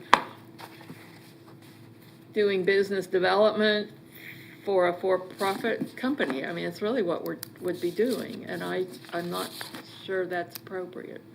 Although I do think the need for home health care is high. Well, let me try to answer it by how we set up the parameters for the program. And it was typically for nonprofits, but for for-profits with the public benefit. And we have funded some other nursing home, assisted living facilities. So this is similar. I guess the thing that I'm cautious about is the immediate need. How much of this is to deal with the immediate need, and how much is it to prepare for anticipated needs that are going to be next year and the year after and the year after?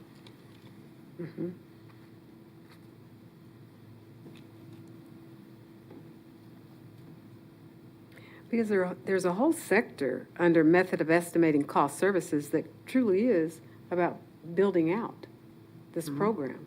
I mean, that's all this is. That portion of it. That is the 152,400. Because we talked about CHAP accreditation yesterday, how accreditation is, we would definitely take that out. But the whole sector is building out a new program, because it says new or existing program initiative, new program initiative. And I don't see COVID anywhere in there. Of course, they'll be able to service persons that have COVID. Or if someone has it within their facility currently, they would be able to respond to it. But I did check, they do appear to be a local Kansas-based limited liability company. Yep. This would not indicate they were part of a chain at all. Yeah.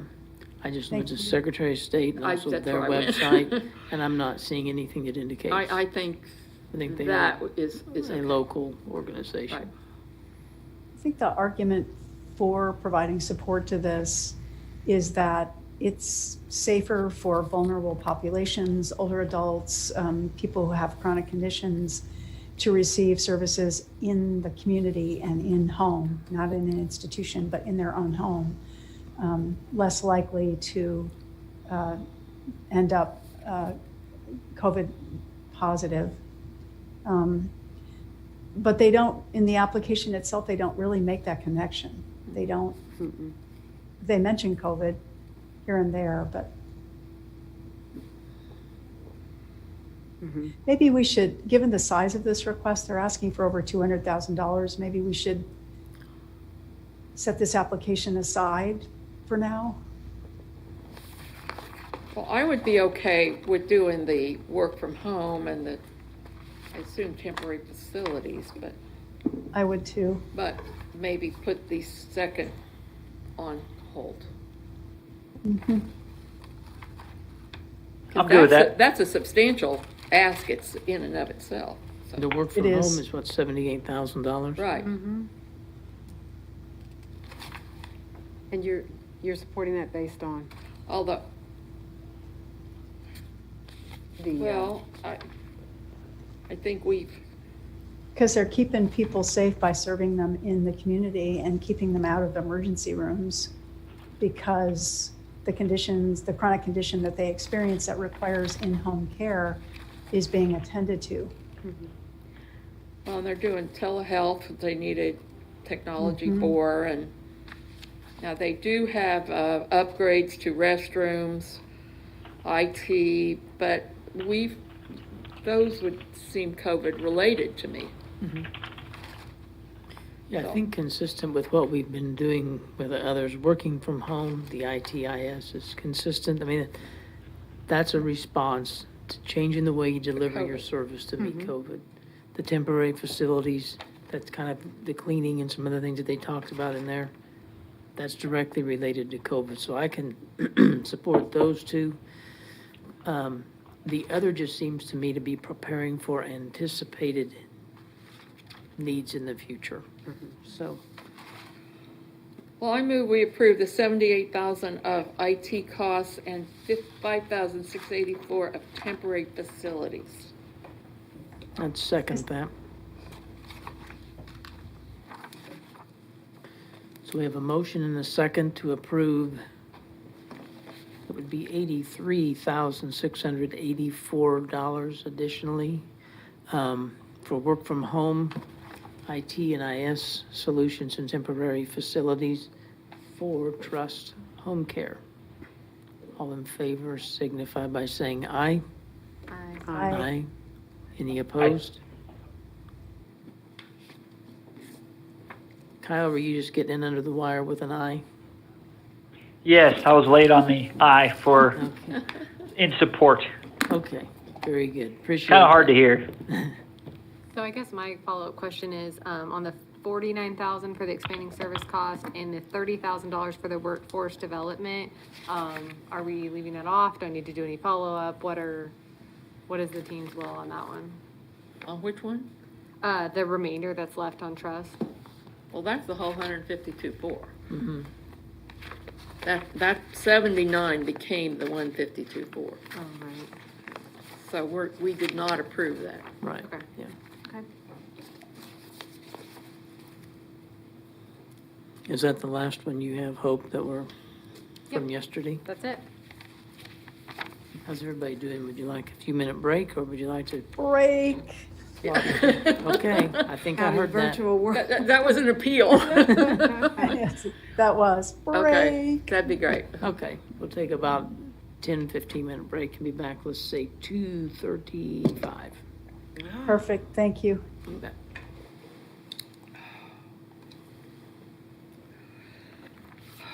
Well, at least we finished with a bunch. I mean, that's a positive development.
And we're back.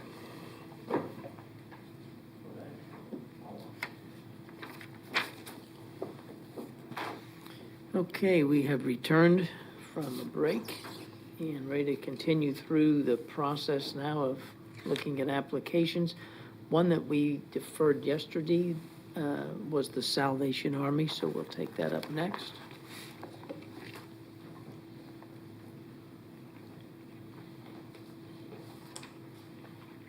They have a total request of $164,730. They were part of the approval yesterday for PPE and disinfection costs for a total of $7,493. So the remaining portion of their request is $157,237.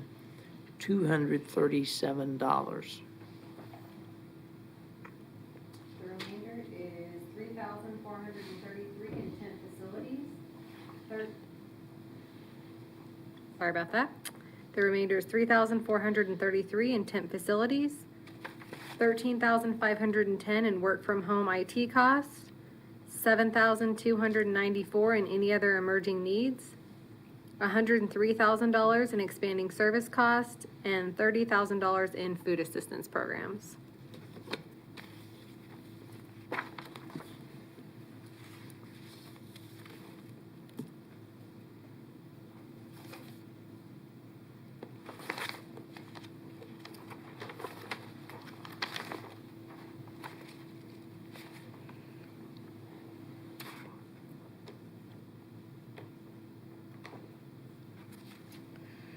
I would have liked to see some detail of the expanding service costs of $103,000. There is none provided. I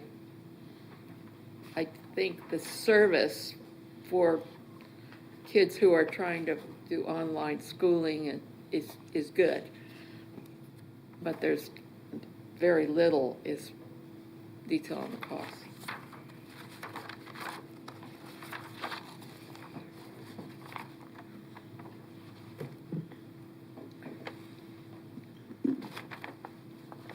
And with that, once again, in being consistent, this may be one that we need to table in order to, or just put it out for the committee. If everyone, or if the majority is comfortable, then of course we'll go ahead and make a motion. But I would like to see more detail. Do you want any more information about the food assistance that they're talking about? Or just the expansion of services? For the, Well, maybe the whole 133, since it's all one program, I think. okay.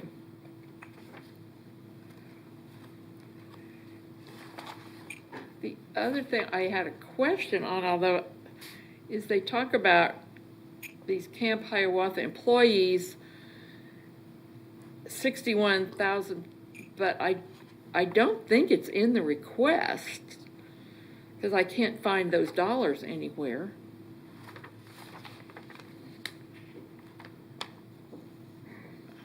So I think I'm okay, because I don't think it's in here. But it looks like they're saying request for It reimbursement. does, but it's not in the total. Maybe you should, if they were already employees, it was already budgeted, so I don't know why it would qualify for COVID. But,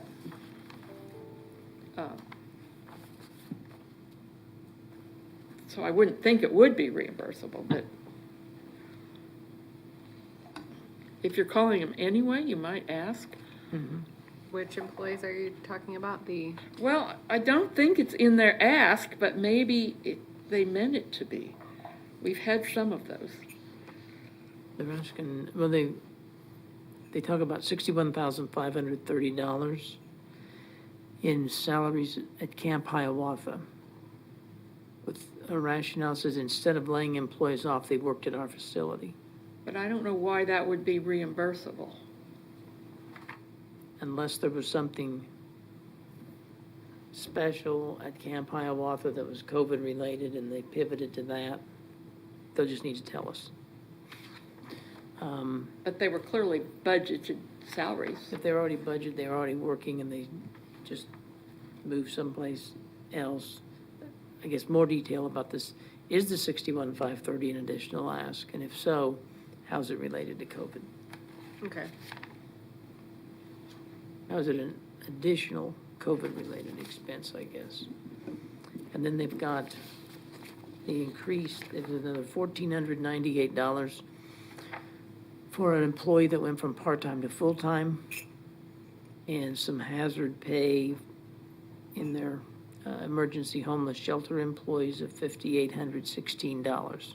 So are all those three supposed to be part of the request?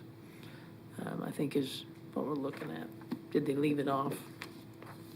Because they said they just didn't see how they fit in other categories, so.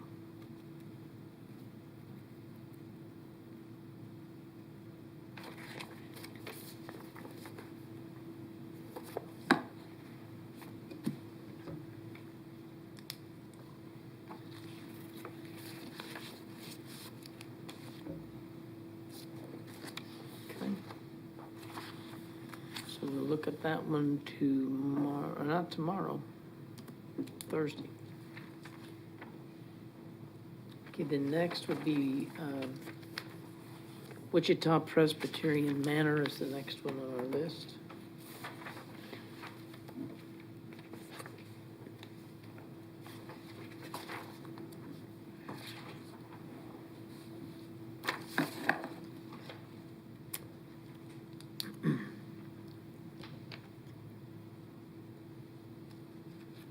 They did a good job of detailing out in their additional information. Well, they've got a total request of $76,454. $15,414 in PPE and disinfection costs have been funded, leaving them a balance of $61,040. And that is made up of $3,000 in work from home IT cost and $58,040 in any other emerging needs.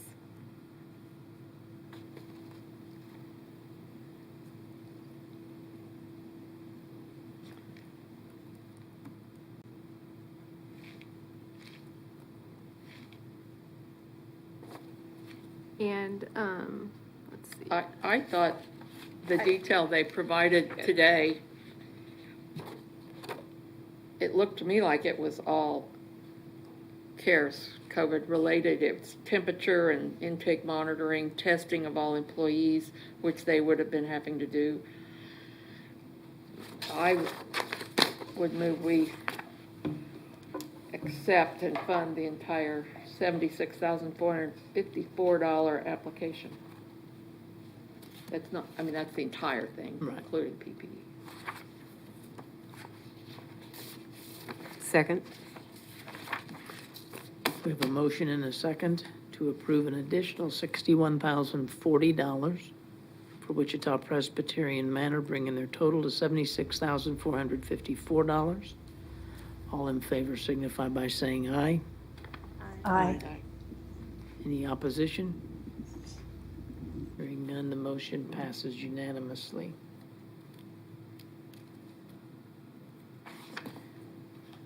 Next is DCCCA. DECA. And they have a request. They have a total request of $111,152. Of that, $58,804 in PPE and disinfection costs have been funded, leaving a balance of $52,348. And that is made up of $18,748 in temp facilities and $33,600 in any other emerging needs.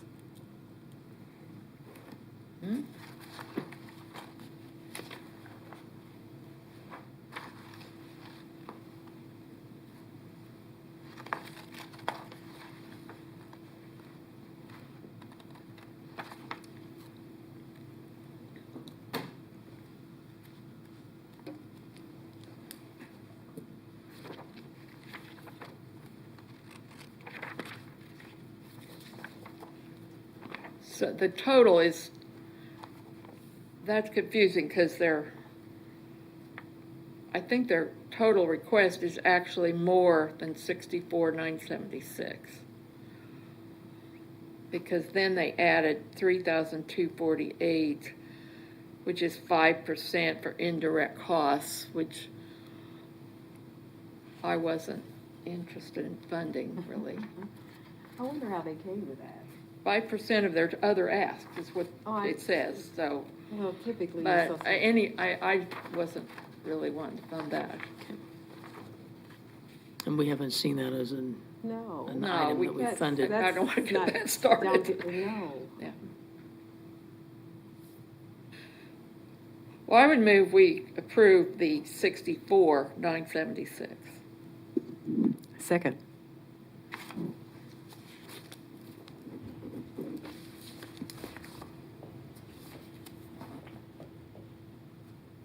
Okay, now just a minute. Because now my numbers aren't adding up.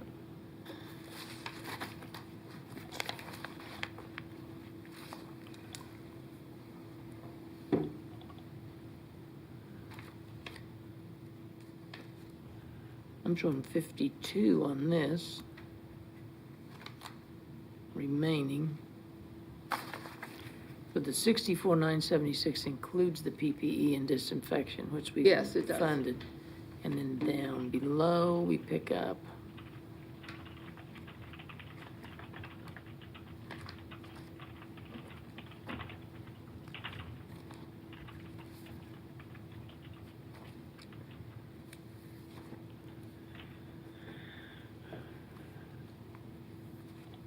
I had a total request of 111,000 What? on the spreadsheet, so let me see.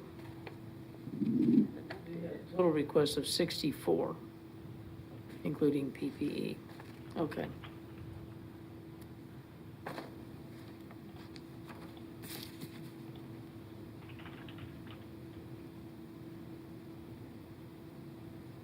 Okay. Well, we've got a motion and a second to fully fund DECA at $64,976. 976.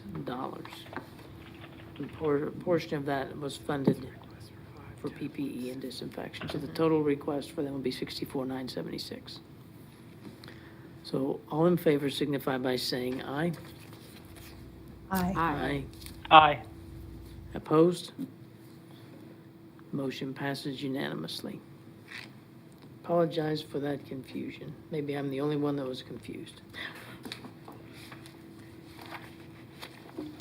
Next, we have Central Plains Healthcare Partnership, or Project Access. They have a request of $5,252.24. And none of that has been funded previously. Which application are we on, Brent? Looks like this request is to work from home. And I'd like to make a motion that we recommend funding the Central Plains Health Partnership, $5,252. Second. Second. Okay, so we've got a motion, second, to approve Central Plains Healthcare Partnership, known as Project Access, for $5,252.24. All in favor signify by saying aye. Aye. Aye. Any opposition? Motion passes unanimously. Next one is Humankind Ministries.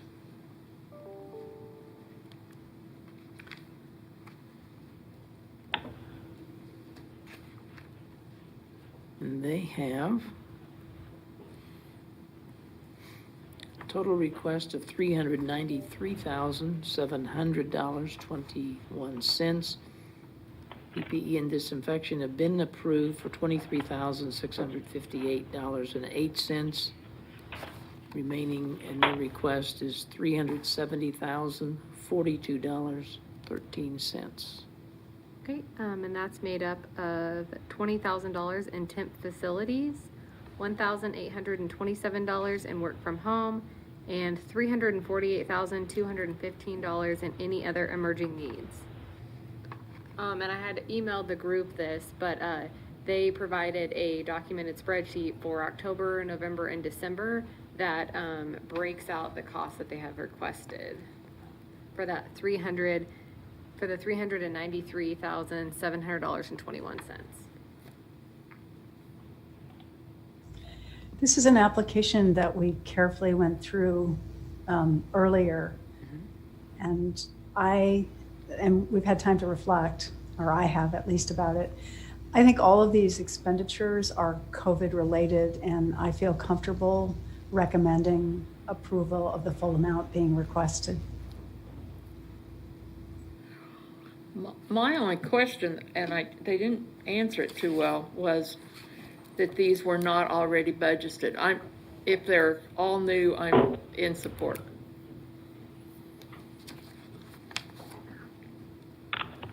But they've run this shelter for years. I assume this is adding an additional shelter.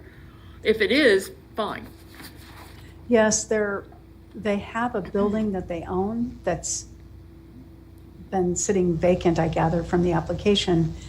And what they're wanting to do is to open that building up so it's possible to physically distance and keep people who are receiving shelter care safer. But if you open a building up, then it's a lot more expensive to maintain and operate a facility that's open than one that's closed. Right.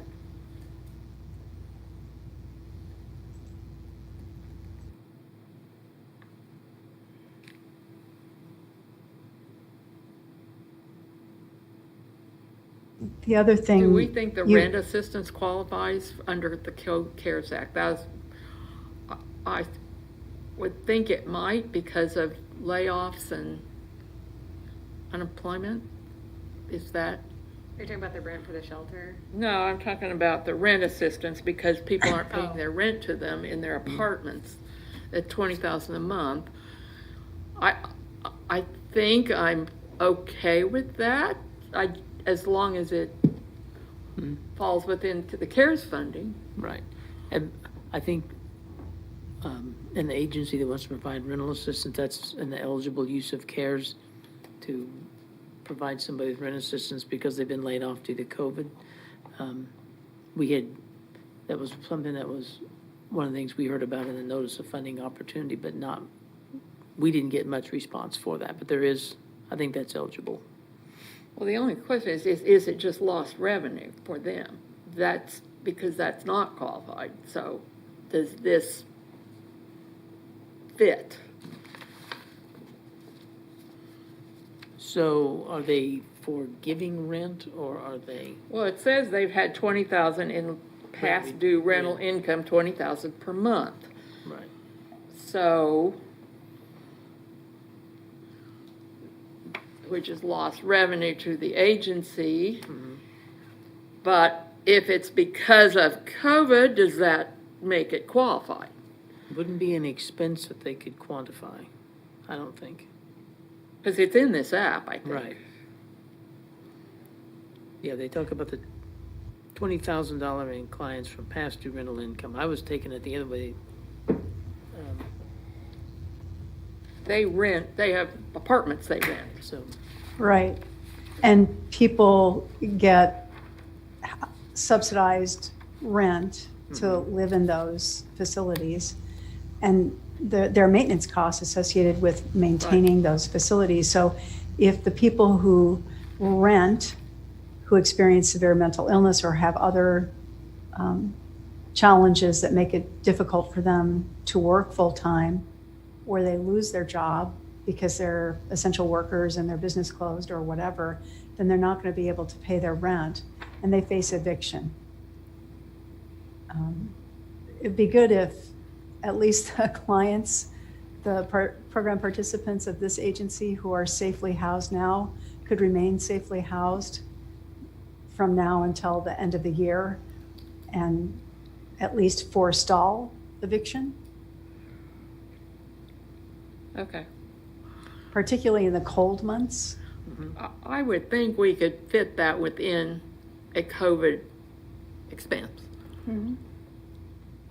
Yeah, no, I agree, and I think on a national level, homelessness and the prospect of being homeless has been directly correlated with COVID, and particularly looking at specific populations. So, I think yes.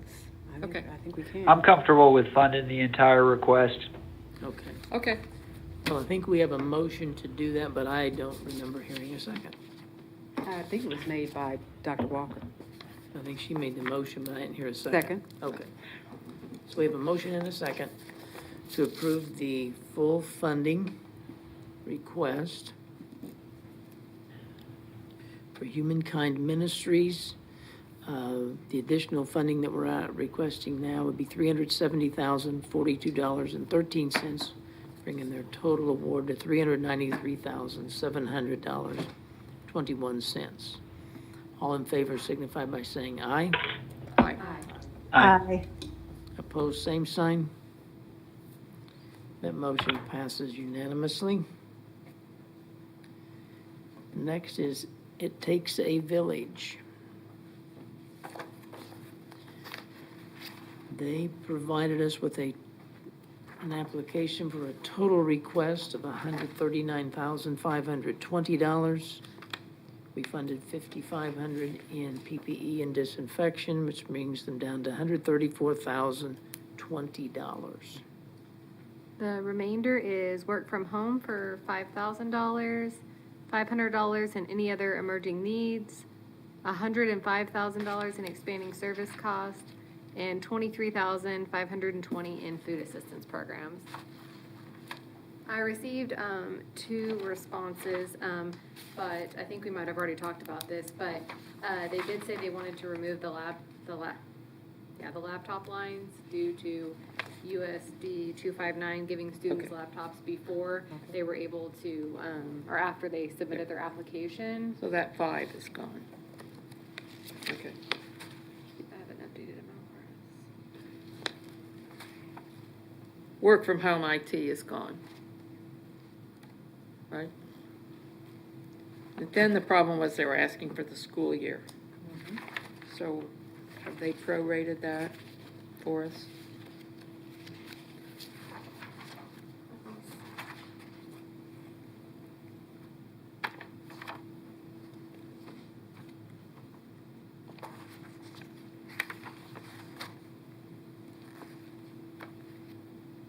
Well, they've given 35 weeks in, okay, no, they have not. It doesn't, no. Not in this, but have we reached, I think we had asked that question already. I don't have that written down to ask them about that. I will ask them. Yeah. Send them a response right now. Maybe we can get something before this meeting's over. Because I'm fine with the ask through December. Yes. But you might ask if they've already hired these people, so how many weeks would we be counting? If they hired them to start in September, or if they haven't been hired yet, that will change the dollars.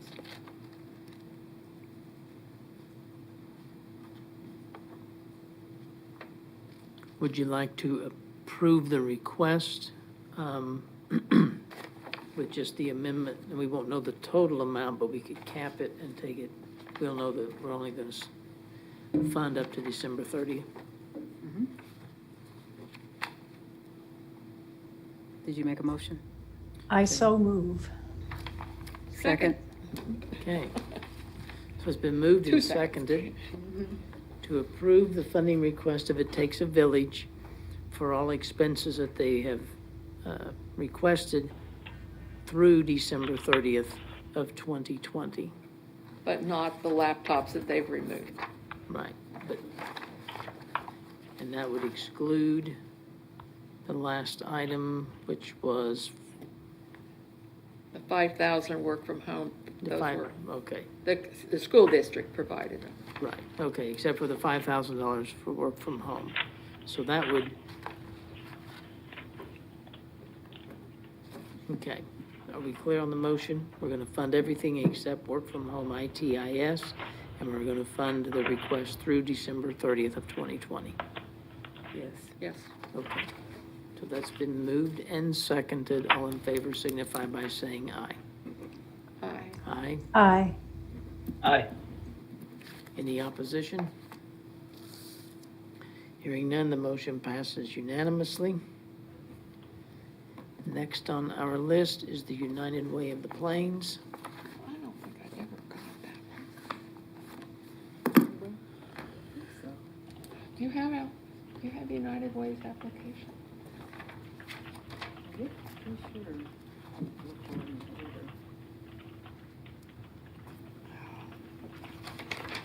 What's the total amount of this request? Okay, United Way of the Plains, total amount is 189,000. I don't have a hard copy of that request. Okay. Let me see if I can find it online. Yeah, we'll have it there. It's 189,498.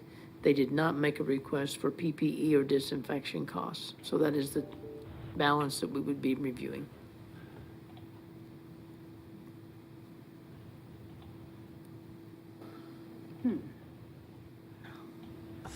Do I see Full it on- disclosure, I haven't had a chance to carefully go through this application, and it's pretty large. Is it possible to take this up on Thursday morning? It's not just possible, we'll just do it that way. Yeah. Okay? You see it? And please, Also, Could you I'm send not me seeing the it app, in the- because I'm not even finding I it don't, at I the don't, moment on the I don't see it at website. all. yeah, me either. Okay. I don't have it. Okay. So send United Way to all of us, please. and can you guys please ensure that you send me any questions prior to the meeting so we can make sure that we can go through it and So you make could a do some decision? nightly calls. Yeah. No, just so we can have a good discussion on Thursday. Will do. Thank you. Sure. Okay, the next one is Medical Loan Closet of Wichita. I don't think this spreadsheet is completely up to date, so let me get, We've already done that one, I think. did we? Well, there's $150 for expanding services. Otherwise, it's PPE and disinfecting.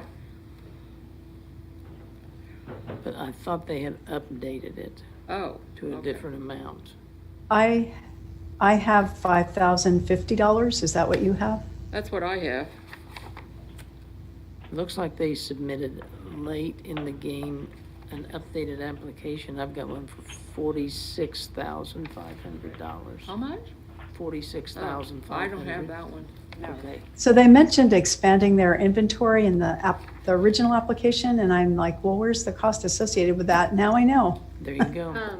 There was an email that was sent on September the 23rd, and I can kind of talk through that where they broke out the amount and see what we want to do it there. Yeah, can you do that? Sure. Thanks. Yeah, I just found it in the database. It says the total amount requested is $46,500. PPE and protective equipment is $23,100. This amount is $770 per person, with a total for the projected 30 patients of $23,100. Our original amount of $4,500 did not include the DME equipment the patients would require. We were unsure where to put the equipment costs to the patients for a bed, wheelchair, shower chair, etc. The $770 includes the cost per patient for all equipment and the required PPE. Then they have an increase in disinfectant costs. That's $23,400. This amount is $780 per person for additional disinfectant costs and overhead for the potential 30 patients. Our original figure of $400 was strictly for the purchase of disinfectant. The current cost add the addition of the overhead cost to the medical loan closet for cleaning, disinfecting, and maintenance of the equipment to the 30 potential patients. And then again, the total assistance sought was $46,500. So it is just for PPE and disinfectant costs. Hope the total request then is $46,500? Yes. Okay. So this is all of these expenditures are COVID related. This is an all volunteer run organization that accepts donations of used durable medical equipment, DME. Took me a minute or two to remember what that acronym was. Thank you. For. So hospital beds are really expensive, hoists are really expensive, but there are times when people need equipment like this, and the medical loan closet is the place to get it. I think you only have to pay $1. You're supposed to give it back when you're done with it.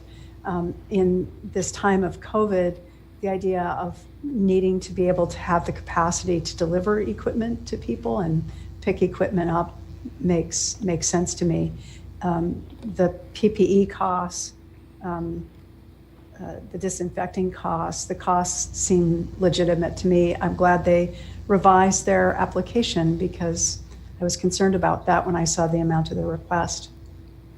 Yeah. If you've ever been there, it's amazing. Mm-hmm. I mean, there is literally stuff everywhere in this huge warehouse. I don't know how they keep track of it all, but it's quite impressive. They keep track of it really, really well. So some of the people who are involved are, have done this in real life, logistics and so on and so forth. They're very, very organized Yeah, and have a good core of there volunteers. is all kinds of stuff in there. It's amazing. So this is only it's not we're buying equipment, it's we're disinfecting donated equipment before Right. it's delivered to a patient. Okay. Right. And they sometimes have to do some repairs on things when they're returned before they're loaned out again. So they Yeah. probably have to disinfect things before they themselves can receive, they receive it, they disinfect it. Goes out, they disinfect it. Well, haven't we already approved it since we approved disinfecting and PPE? Or Yeah. But I think the number that you saw at that time was the That's $5,000 true. That's number. true. So I would recommend that we do this specifically? just do the whole application, and have it cleanly approved by the committee. And then we've got, what is the 150? I think that was for something for a delivery driver. Oh, Some okay, additional expenses okay. for that, Well, right. they would need that. Yeah. I would think they would need more than that.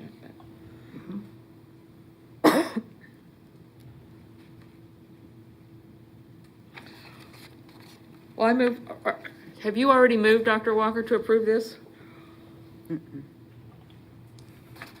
She just handed you the baton. It's all yours. Well, I'll second. You can make the motion. so I think we're approving 23,400, is that correct, Hope?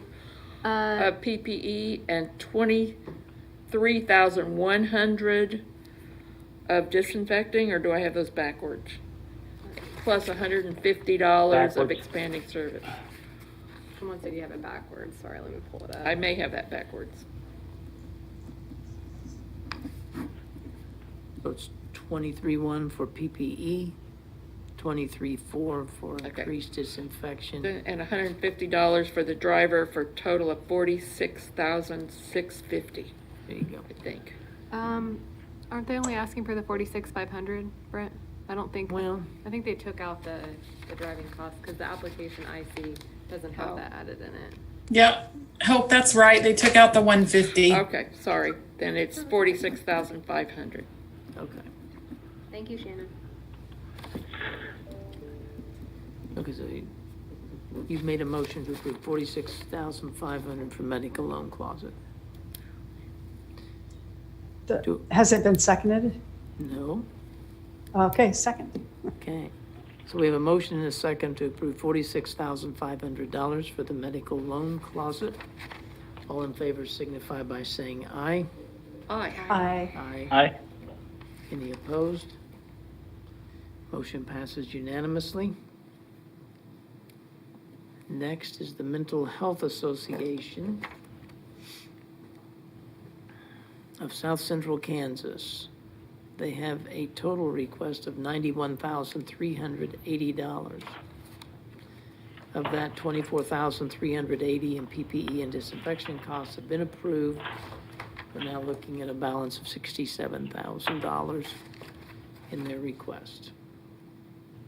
Oh, there it is. Okay. The additional is $67,000 of work from home IT costs.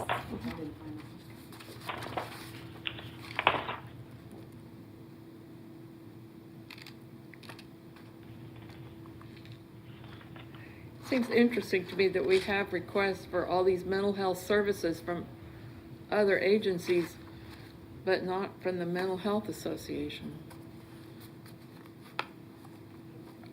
I mean, Maybe they got funding elsewhere? maybe they're getting funding from elsewhere. Yeah. I move we approve the mental health work from home for $67,000. Second, It's been moved and seconded to approve an additional $67,000 for the Mental Health Association of South Central Kansas. All in favor signify by saying aye. Aye. Aye. Aye. Any opposition? Hearing none, the motion passes unanimously. Wichita Women's Initiative Network, the next agency.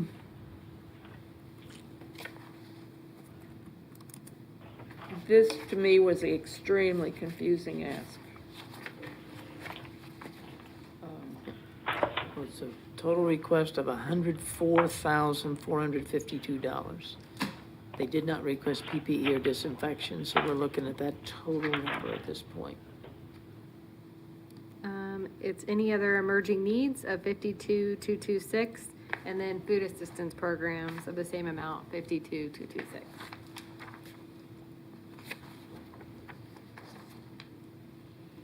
And the emerging needs is reflected in, Well, I think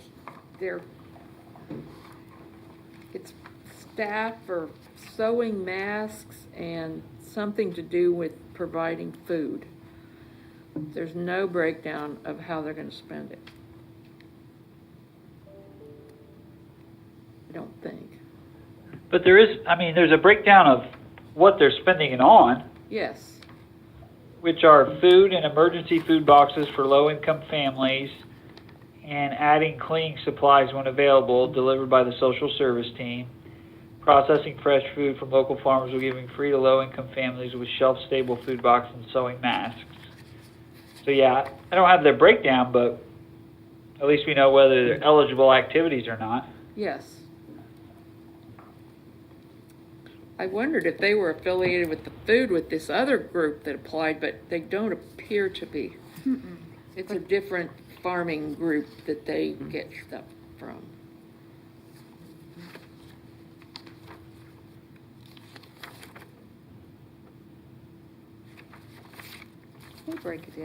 they break down the food portion of it. Yes, they do.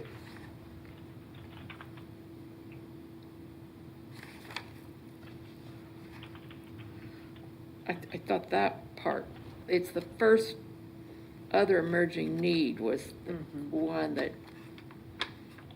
wasn't clear, but I think it's staff is what I Yeah, they're thought it talking was. about, increasing the number of paid hours of 7 women, adding 7 more hours per week, and increase the number of abused women, 3 employed by women to increase production of the food boxes through December 30th. And then when available, increase cleaning supplies to low-income families and increase availability of masks. Now, what they don't do is explain their pay schedule or their compensation, how those individuals are compensated. So I'm thinking those are women that are within their program. Yeah, it said the method they used to estimate it was current pay rates for payroll, Okay. expert Yeah. advice and recommended they do. equipment for food and processing, best practices for vendor selection, and expert advice by entrepreneur Miss Melissa Long for sewing. They're hiring women to do the sewing, so, to make masks. Current pay rates for payroll, I guess. But again, they have to give receipts, so that dollar is clearly estimated, but I don't know what else they could do. That's okay. I recommend that we approve the request asked by Wichita Women's Initiative Network, Inc. of $104,000, well, that's the total, $104,452. I'll second that. So we've got a motion and a second to approve $104,452 for the Wichita Women's Initiative Network. All in favor signify by saying aye. Aye. Aye. Aye. Aye. Any opposed, same sign. Motion passes unanimously. Next on the list looks like Comfort Care Home. We have a $20,000 total request from them. We have funded $12,500 for the PPE and disinfection costs, leaving us with $7,500 request. That is made up of $5,000 of work from home IT cost and $2,500 of any other emerging needs. And that appears to be hazard pay, but since it's direct employees, I would think it would qualify. If it's an additional, It said we also had to add hazard pay to ensure we could provide enough staffing for their resident needs, so it would appear that's to me that additional would cost. qualify. Yeah.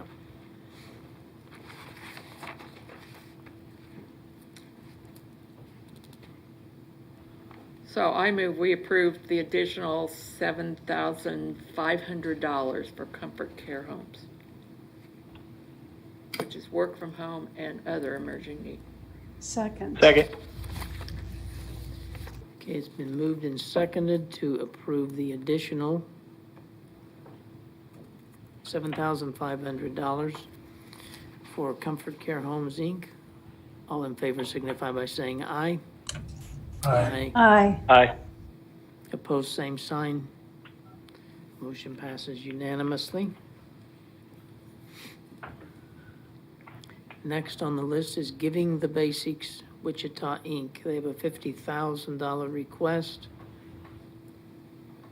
And there was no PPE or disinfection in that, so that's the request we're looking at now. The $50,000 is for expanding services cost.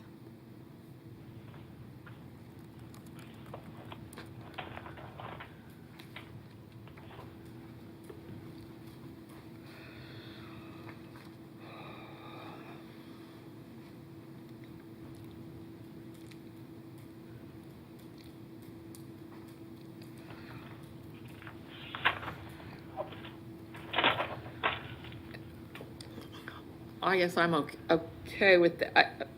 I thought they were asking primarily for, they budgeted a certain amount and they're spending $10,000 a month more. So for 3 months, that would actually be $30,000 to $40,000. But since we have to have receipts, I'm okay with the full amount, I think. Because if they don't spend it, we don't expend it. I'll second that motion. So we have a motion and a second to approve $50,000 to Giving the Basics Wichita. All in favor signify by saying aye. Aye. Aye. Opposed, same sign. Motion passes unanimously. Kansas Food Bank Warehouse is next. Their total request is $500,000, none for PPE or disinfection costs. They have increased food costs.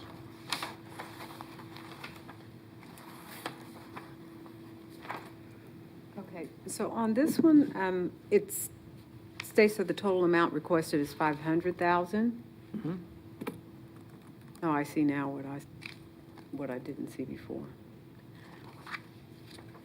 So I don't have a question about that. And The emerging needs is primarily the increase. As long as they can show it's Sedgwick County, I mean, because they clearly serve all over the state. If they have a way to do that, I have no doubt of the need in Sedgwick County with all the layoffs we've had. So Sure. I would be supportive of the whole 500,000.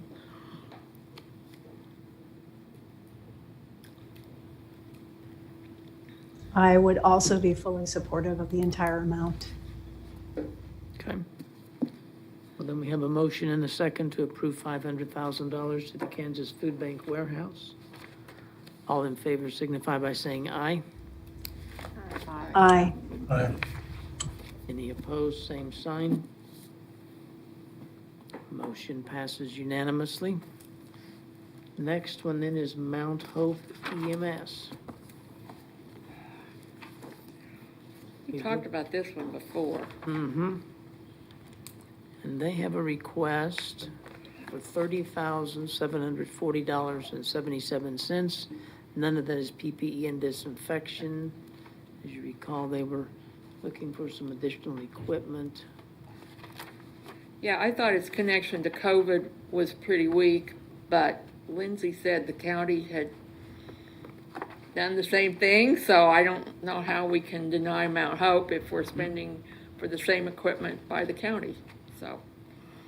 So basically, are you saying that in order to maintain the same level of service with this new equipment? Well, the county had determined it was COVID-related to buy this kind of equipment. Yeah, Right. So so Mount Hope Mount then. Hope is in Sedgwick County, too.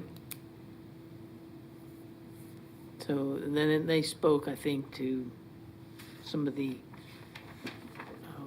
what's the word I want? That the folks that they were serving that,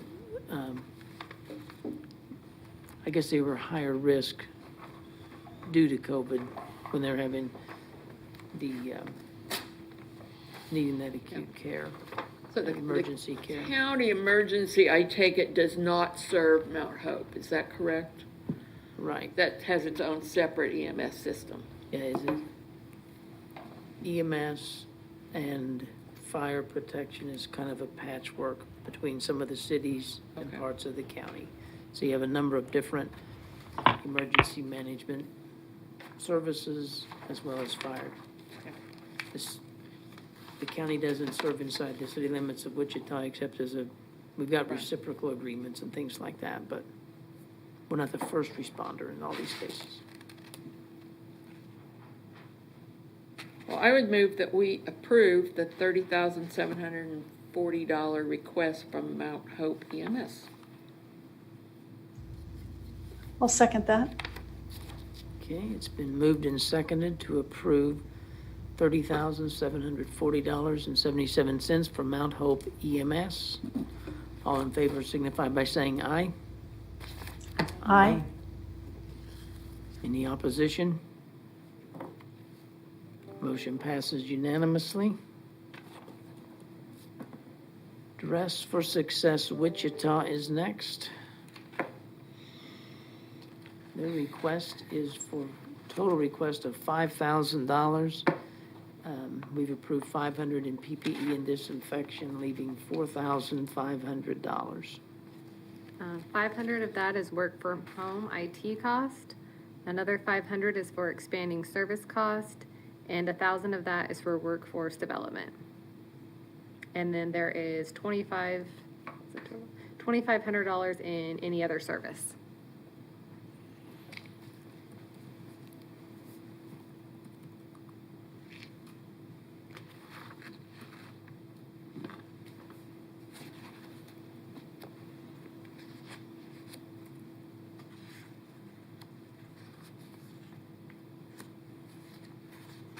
And it appears as though the workforce development is associated with a projection of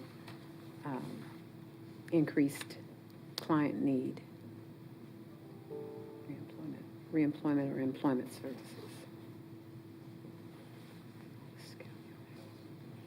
Well, I took it the need for their services is up because of unemployment in the county. Yep. Which is pretty well documented. I move to approve the request from Dress for Success in total. Second. It's been moved and seconded to approve an additional $4,500 for Dress for Success Wichita, bringing their total funding to $5,000. All in favor signify by saying aye. Aye. Any opposition? Hearing none, the motion passes unanimously. Next item would be Girl Scouts of Kansas. Girl Scouts of Kansas have a request of $32,429.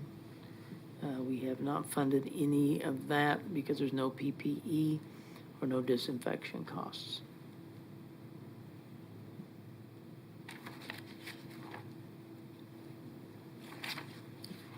This is pretty much all technology. And as long as it's for the Sedgwick County staff, I would be, I mean, they do have offices around the state. I would think most of those would be in Sedgwick County.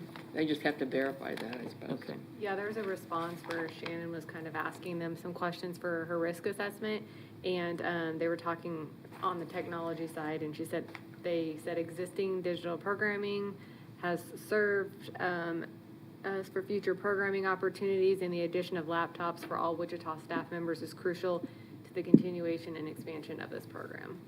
So they did specifically say Wichita. Okay. Then I move we approve $32,429 for the Girl Scouts of Kansas Heartland. Second. It's been moved and seconded to approve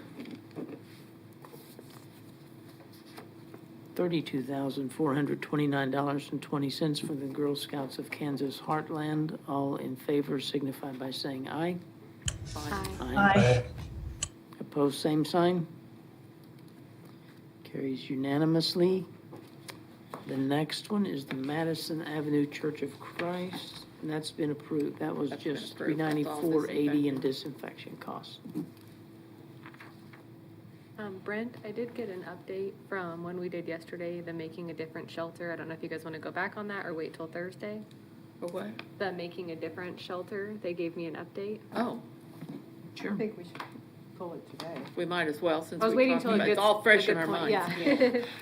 Okay, awesome. Let me pull that up. Sorry to interrupt, Brent. Not a problem. Okay.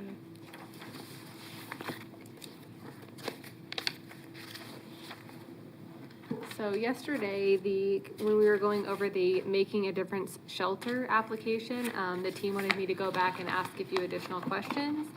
I asked if they could clarify how the additional costs in the application were due to COVID. If they could give us a better breakdown of the $75,000 on the application. Also on the $10,000 for the food bucket. If they could speak a little bit about the sustainability of the program. And then also on the population that they're serving.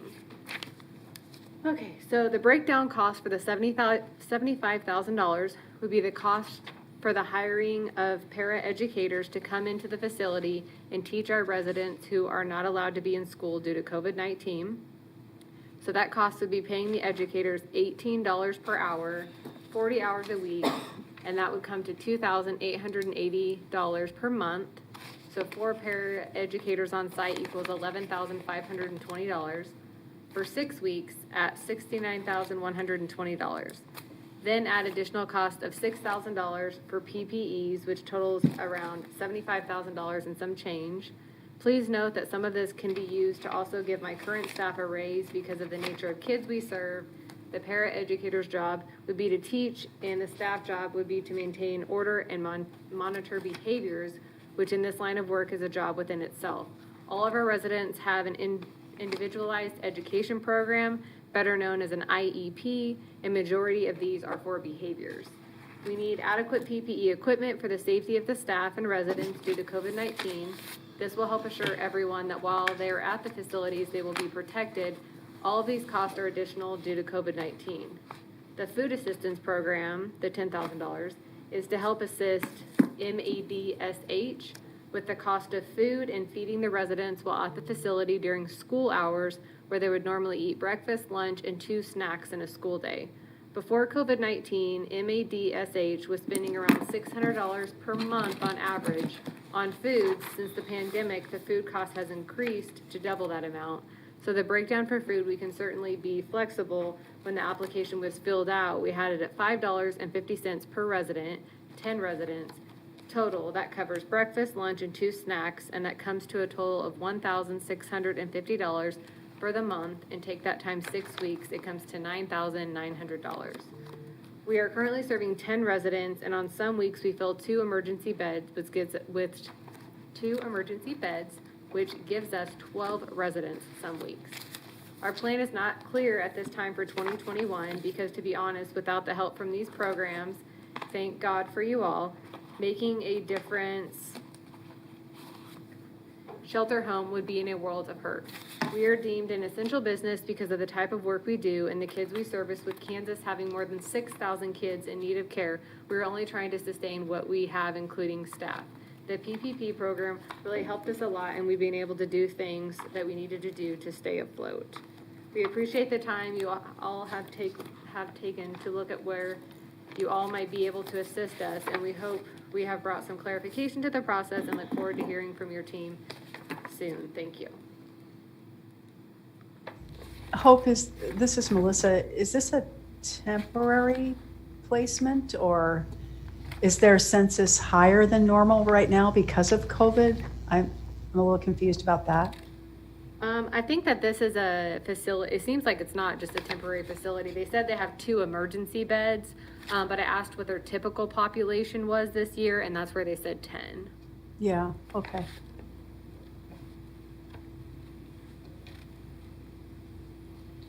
I think could you give me the answer to, if we ask this question about hiring 5 new employees and the ratio, how many employees do they have currently? I didn't ask about how many employees they have currently. I just asked about the population of their residents. I didn't ask about, because there's, and I understand this population because they're going to have the IEP with behavior challenges for these young men. So it's going to require a higher critical mass of employees. And then there was also conversation, or there was also a comment that said we'd like to be able to pay our employees a bit more. So this is from a consistency and a sustainability lens. Do you actually see a budget, or is it narrative? Is it just? It's a narrative. Okay. So we don't know if they're taking into account. I've heard the 6 weeks repeatedly, so I know that it appears as though they are taking this through December 30th. The only thing that I'm concerned about is paying employees a little bit more for this short time period, and then going back to whatever it was. Melody, your mic is turned off. Thanks. So Also wondering about the addition of the new staff, which you pointed out, Melody. yeah, I have some additional, gosh, Hope. It's hard, yeah. But, so, the sustainability was a big question. Did they really address that? He said at the very end that the plan is not clear at this time for 2021, to be honest, because without help from all the programs, they wouldn't be able to maintain it, so Yeah. they're just trying to help as many kids as they can. Very honest.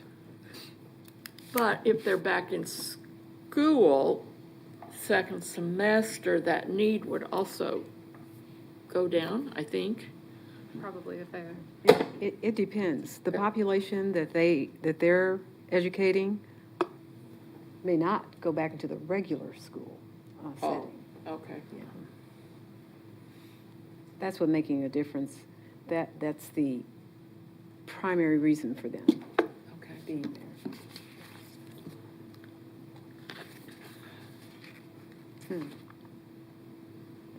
It's just the sustainability question that I would have, and I understand, that there are a lot of unknowns. But this is a needed Oh, yeah. No. service. And I think I did hear from at least one of the commissioners and somebody here yesterday, maybe we should err a little bit on the side of giving them a chance. Yeah, we did that with, I think, F&B. We did, Was our- and was the so decision that we I, made. and I can send them clarification too. and they on have the to payroll provide portion. receipts, Yeah. so, Yeah. Like I said earlier on the other group, I can send them clarification Yeah. on what's appropriate. So if we do dig into it and giving current employees raises doesn't necessarily fall into that line, then we won't reimburse them for Right. that. And they need to be aware of that ahead, early on so that they can adjust. And, yeah, I think that would waylay my concern that I would have. Unless they can come up with some compelling reason to give raises. I mean, are they trying to retain employees? Sure. What's the rationale?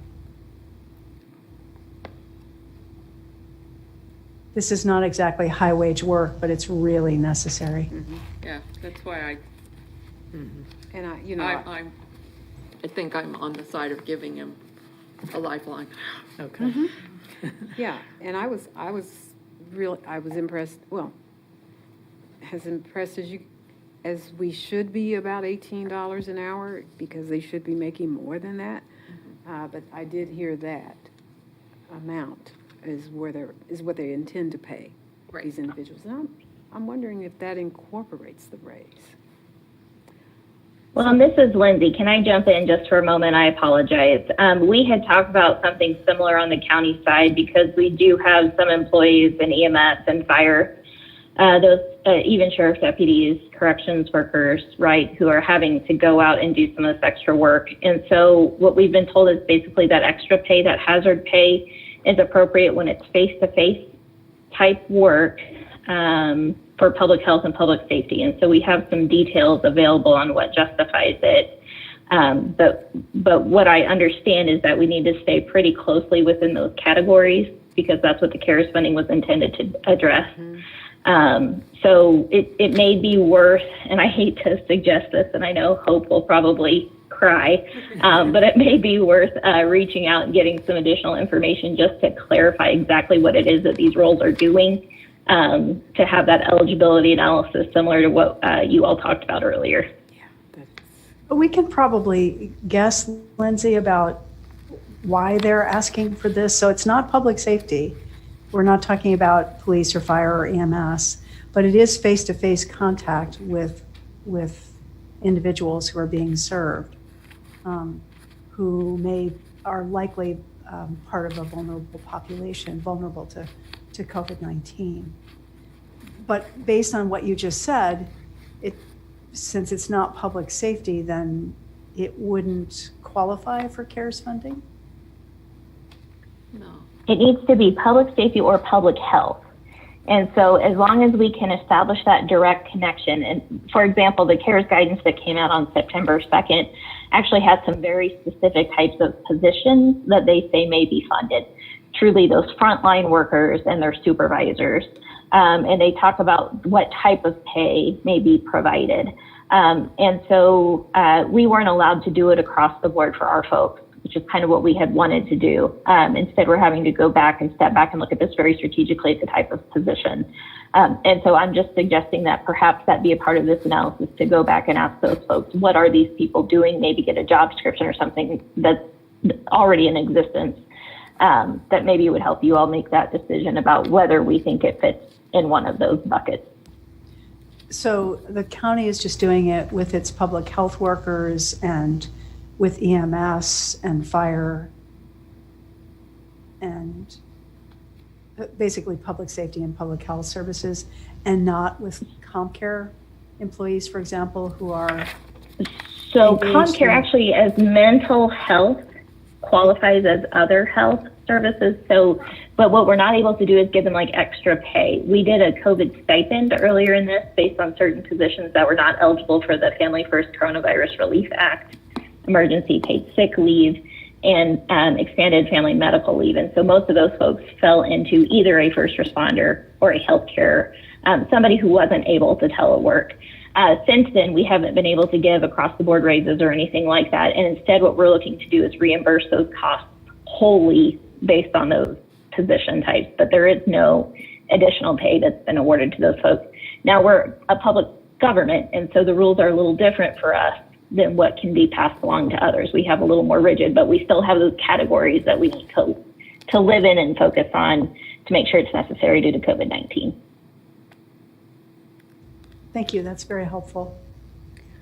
I just have a qualifying question regarding the category of government assistance enrollment. What did we say that? They deleted that. I thought so. Yeah, Okay. it was an accident. They were just, I thought so. notifying us. It was, yeah. Then I move that we support, that we approve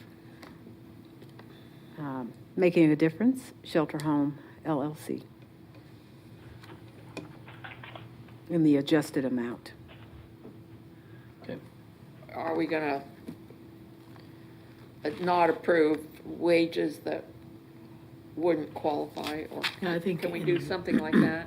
in this case, we'll get some guidance specifically for them, reach out to them with that guidance and make sure it fits into this. Keep it between the guardrails, and then we can, Yeah, as long as, yeah. And we'll are we make able sure to of adjust that. down after, later if we have to? So say if they come back and say only, 25,000, for example, was raises, so we say, no, that's not gonna work. Can we adjust down even though we already voted, or? Mhm. Okay, so that way Yeah. we can reallocate the funds? Yeah, Because that would be based on accurate information. Yes, Sure. yeah, once I get it.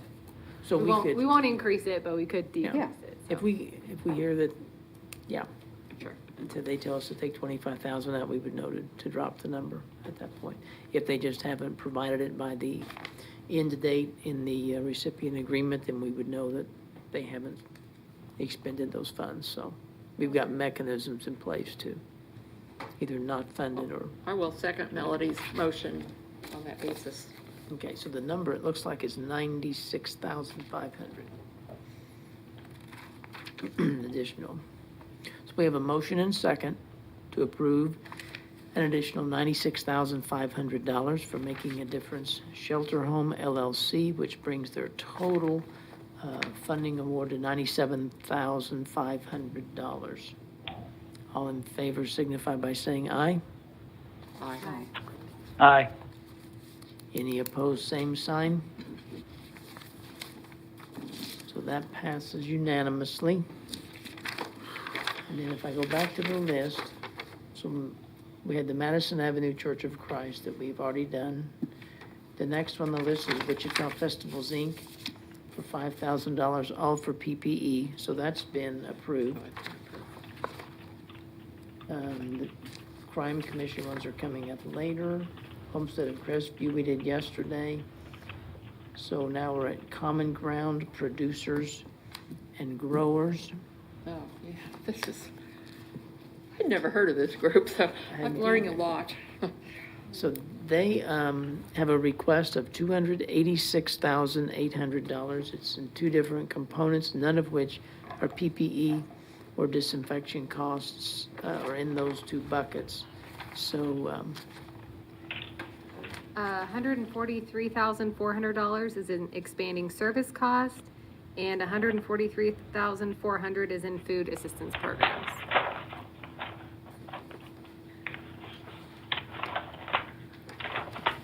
remember I had sent in a couple of questions, I believe, that I got back from maybe Shannon, somebody, because my question was fresh food, people aren't out growing lettuce in this weather, but I believe it came back that they do provide this through the winter, so they must have hot houses or something they buy from. But they're what they provide does go through the winter months. It's going to be based on what's growing at the time. Not only Well, they must have hot houses to grow stuff that wouldn't be growing Well, outdoors. if you're speaking winter, January, February, I'm not sure. But through December, it's possible to still do greens, some root vegetables. Right. It depends. But anyway, they do provide it They through. do, yeah. I had another question I know I sent. Shannon, do you have those? Because I think you came back to me with answers on, Yeah, let me look for it real quick. I think I do. because it was something to do with, have they already done, the number of months that would even qualify, I think was another question.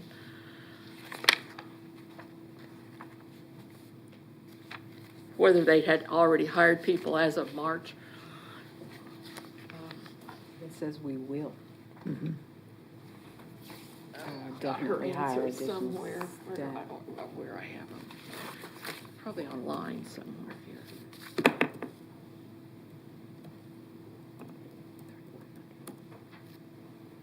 Oh, where would that be?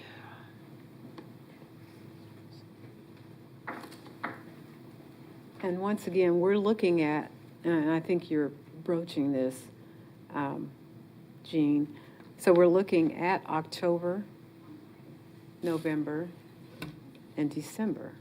And of course, reimbursing retroactively things that would have been done.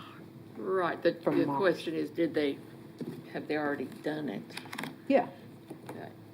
Yeah, I'm looking forward, and they say we will hire.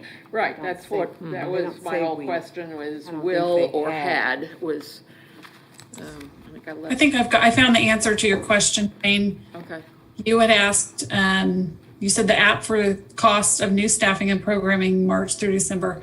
Have they already added the staff and cost, or are they only going to be able to add for October through December? And their answer to that was that they have had one staff person from March until now and have added another staff person from now until December for a total of 2 staff. okay. So this ask would go down, I assume. But they didn't give us a dollar amount, I don't think. Because this was for 5. 30 hours a They week. at could be 15 asking hours. for the first staff person from March, the that would be March until eligible. December, and then the second person from the date of hire to December 30. Do you think we could go back to them and ask for them to tell us what their new Or we dollar could amount would just be? Or we- graciously say they can have up to. Yeah, we could do that too. Quiz people. We're I'm not trying to gonna make fund sure that before March or after Hope gets to December. bed before midnight tonight. Well, she has all day tomorrow. Thanks, Dr. Walker. You're welcome. So we think the additional food provided is March through December. And they state that. They Right. seem to say that. Yeah, This amount I of think so. 143.4 So is is anyone familiar with this organization? No. Oh, I am. Right? Oh, well, Very. tell people about it, Melody, Sure. how it works. Donna McClish is going to be the CEO. Does she? Who does it show as? Doesn't. Yeah. Yeah, she does. It's on here. McClish Pearson. Donna Pearson McClish. And as she says, the organization's been in effect for 4 seasons, so this is the 4th season. The Pearson Farm initially is located at about 45th and Hillside, just to the west, just north of K96. So they've been farming. They've owned acreage and have farmed for decades. So I think that's where it's the impetus of it has come from. But what Donna has been able to do, she's partnered with the senior services and USD and at the state level, where she was able to collectively build a cooperative that of growers. So you are right. I think whoever was saying it's not solely from her farm, but she literally works with other farmers to identify what's available seasonally, and then collectively create a pool of freshly grown products that they then go and mobile they're the only mobile, and I think that's what she writes. Let me find it. Yeah, they deliver. She makes actually deliver. We are uniquely the only mobile market in the state of Kansas.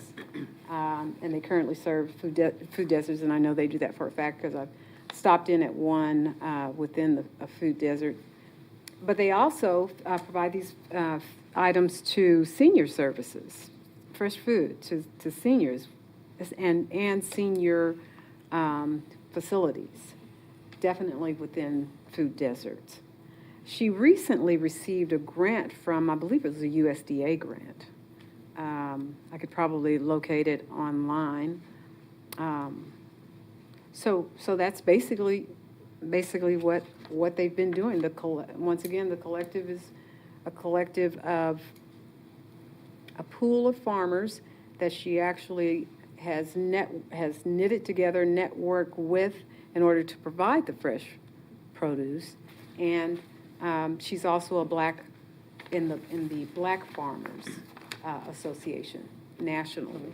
So one of the very few, and then was able to grow it where it provides food to individuals locally within Sedgwick County, and works cooperatively with not only USDA but also at the state level. Is the food free? Then they give away? No. Oh, They also No, you can use your Supplemental Nutrition Assistance Program Yes. dollars, AKA food stamps, food stamps. okay. I get it. that seniors can use or anyone can use to Okay. purchase No, the it's- produce. So It's not a free it program. it targets produce, fresh produce, to people who really need it and provides it at an affordable price and supports sustainable farming, right? What's not to love about this? Oh, This is yeah. what we all need to Yeah. do to address COVID. Yeah. And they have a history. So they literally have a van that pulls up, parks, outside the senior center or outside a facility that seniors live in. You come pick up your order. It sounds like now they're delivering it to people because of, to reduce exposure to COVID. With COVID, because, Yeah. didn't do that prior to, but because that was one of the adaptive Exactly, right. methods that they incorporated into their business. And, it's a great program. So it won't surprise you that Melody and I support this proposal. And either she's going to propose that we fund it and I'll second, or the other way around. Doesn't matter. Do we need clarification on the position still? Shannon had sent me something, so I was going to tell you sure. guys if you. She just said that they have had one staff person from March until now and have added another staff person from now until December. So that's going to total the 2 staff positions. And yes, they will provide fresh produce through December. Yeah. So it will be less dollars probably but we could just, we could approve whatever their costs are. Yes, I think so. So I move to approve the funding request made by Common Ground Producers and Growers, Inc., based on actual cost, reimbursed cost.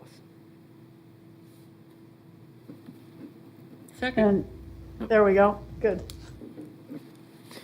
Okay, so it's been moved and seconded to approve the request of Common Ground Producers and Growers, Inc. The total request was $286,800. So how about if the motion is in an amount not to exceed $286,800? All in favor signify by saying aye. Aye. Aye. Aye. Any opposed? That motion passes unanimously. Okay, as we move down the list. Brent, it is going on 4 o'clock, which is what we were scheduled for, and there is another group that's needing in the room. So if we can Okay. wind down, that Oh, would be darn, great. we have to stop. We were on a roll. Well, That's good timing, because I think we're running out of steam. Okay, so we will reconvene then on Thursday morning, 10 o'clock, Zoom meeting. We'll take up the rest of the applications that we have. To begin that meeting, we'll give you a total of how much money has been awarded, and we'll just kind of recap where we are, and then move forward with the rest of these, and we'll see how far we get. on and you will Thursday. send us United Way? 'Cause, Well, and there was 2 others that you had questions about? well, United Way, I don't think anybody actually has the application. And Shannon But has then sent on that our to me. list, I have applications from KVC, Yes. Rock Regional Hospital, and Cinetech Neuro, and then Ascension that are not on the priority list. Correct. That's what I have that I was missing. So I don't know KVC, if Rock I River just- Hospital. What was the third one? Cinetech Neuro, Cinetech. and then the 2 Ascension applications are also not on this list. We have hard copies. I have hard copies. I do too. But they're not on the list. They're not on the priority list. Okay, we will get that resolved. How And- many applications remain to be reviewed, Brent, roughly? 1, 2, 3. Can I interject here real quick about Cinetech? That was the one that we printed off early on, and it's a private business, and we recommended that they apply through the small business portal. Oh, okay. So that's the reason it's not on these Remove that? So we're not or concerned. these lists towards the end. Okay. All right, we can remove that. Dr. Walker, I think we have about a dozen left. Does that include the 3 that we've tabled? No, but I think I'm at 11, and then we've got the Crime Commission to review, and then, Envision. Goodwill? yeah, so 12, 13, something Okay. like that. Okay. Salvation Army. Yeah. On Thursday, the meeting starts at 10, and I am available until noon, but not after that. We'll try to make Should- that work. Should we think about starting at 9? Or, Edwin? Let me ask a quick legal question of Kevin. Since it's an open meeting, do we have time to announce that we're changing the time of the meeting? We'd have to talk to Kate about that, or whoever's posting the notices. I mean, as far as altering the start time of an open meeting, you can announce an open meeting at, you just have to provide the opportunity for the public to appear. But if we've provided the appropriate written notice, I think we're okay. Okay, There's a bid board, it looks like 8:45 to 10 on Thursday, probably taking up this room, so I don't know if that's happening or not, but okay. I think that's why we were starting at 10. We will, okay, and that's fine, but we We'll- might, if you want full participation, we might have to have one more meeting. on Friday. sure. And we still have, remember, our deadline for the award recommendations is the 7th of October to the commission, so we would have time to squeeze in another meeting if we need But we to. could We go do. another week for some of them. Sure. A Yeah, cleanup. doesn't mean we have to be. The there. bulk of them they will get. Right, right. And if everyone can please look at the spreadsheet I sent out for the new application, that we'll look at the African American Council of Elders of Wichita and Sedgwick County. They had a significant decrease, on one of their asks, so if you guys could please look over that and send me any questions before Thursday's meeting, that would be When great. did we get that? I sent it last night, and then they also sent an update this morning. So. Yes. was Yep, gonna say I got it. This morning. You were. Oh, I got that one. Yeah, she's just saying. I didn't think it was a Like decrease. you've got, yeah. Oh, It okay. is. Okay, I'm sorry. I will look at it closer. Thank you. Okay. Well, again, appreciate everyone's time, attention, and expertise, and we will reconvene on Thursday morning, so I guess now we are adjourned. See everybody on Thursday. Au revoir. What are we gonna do when we're not meeting? We'll have to have know. coffee. Okay.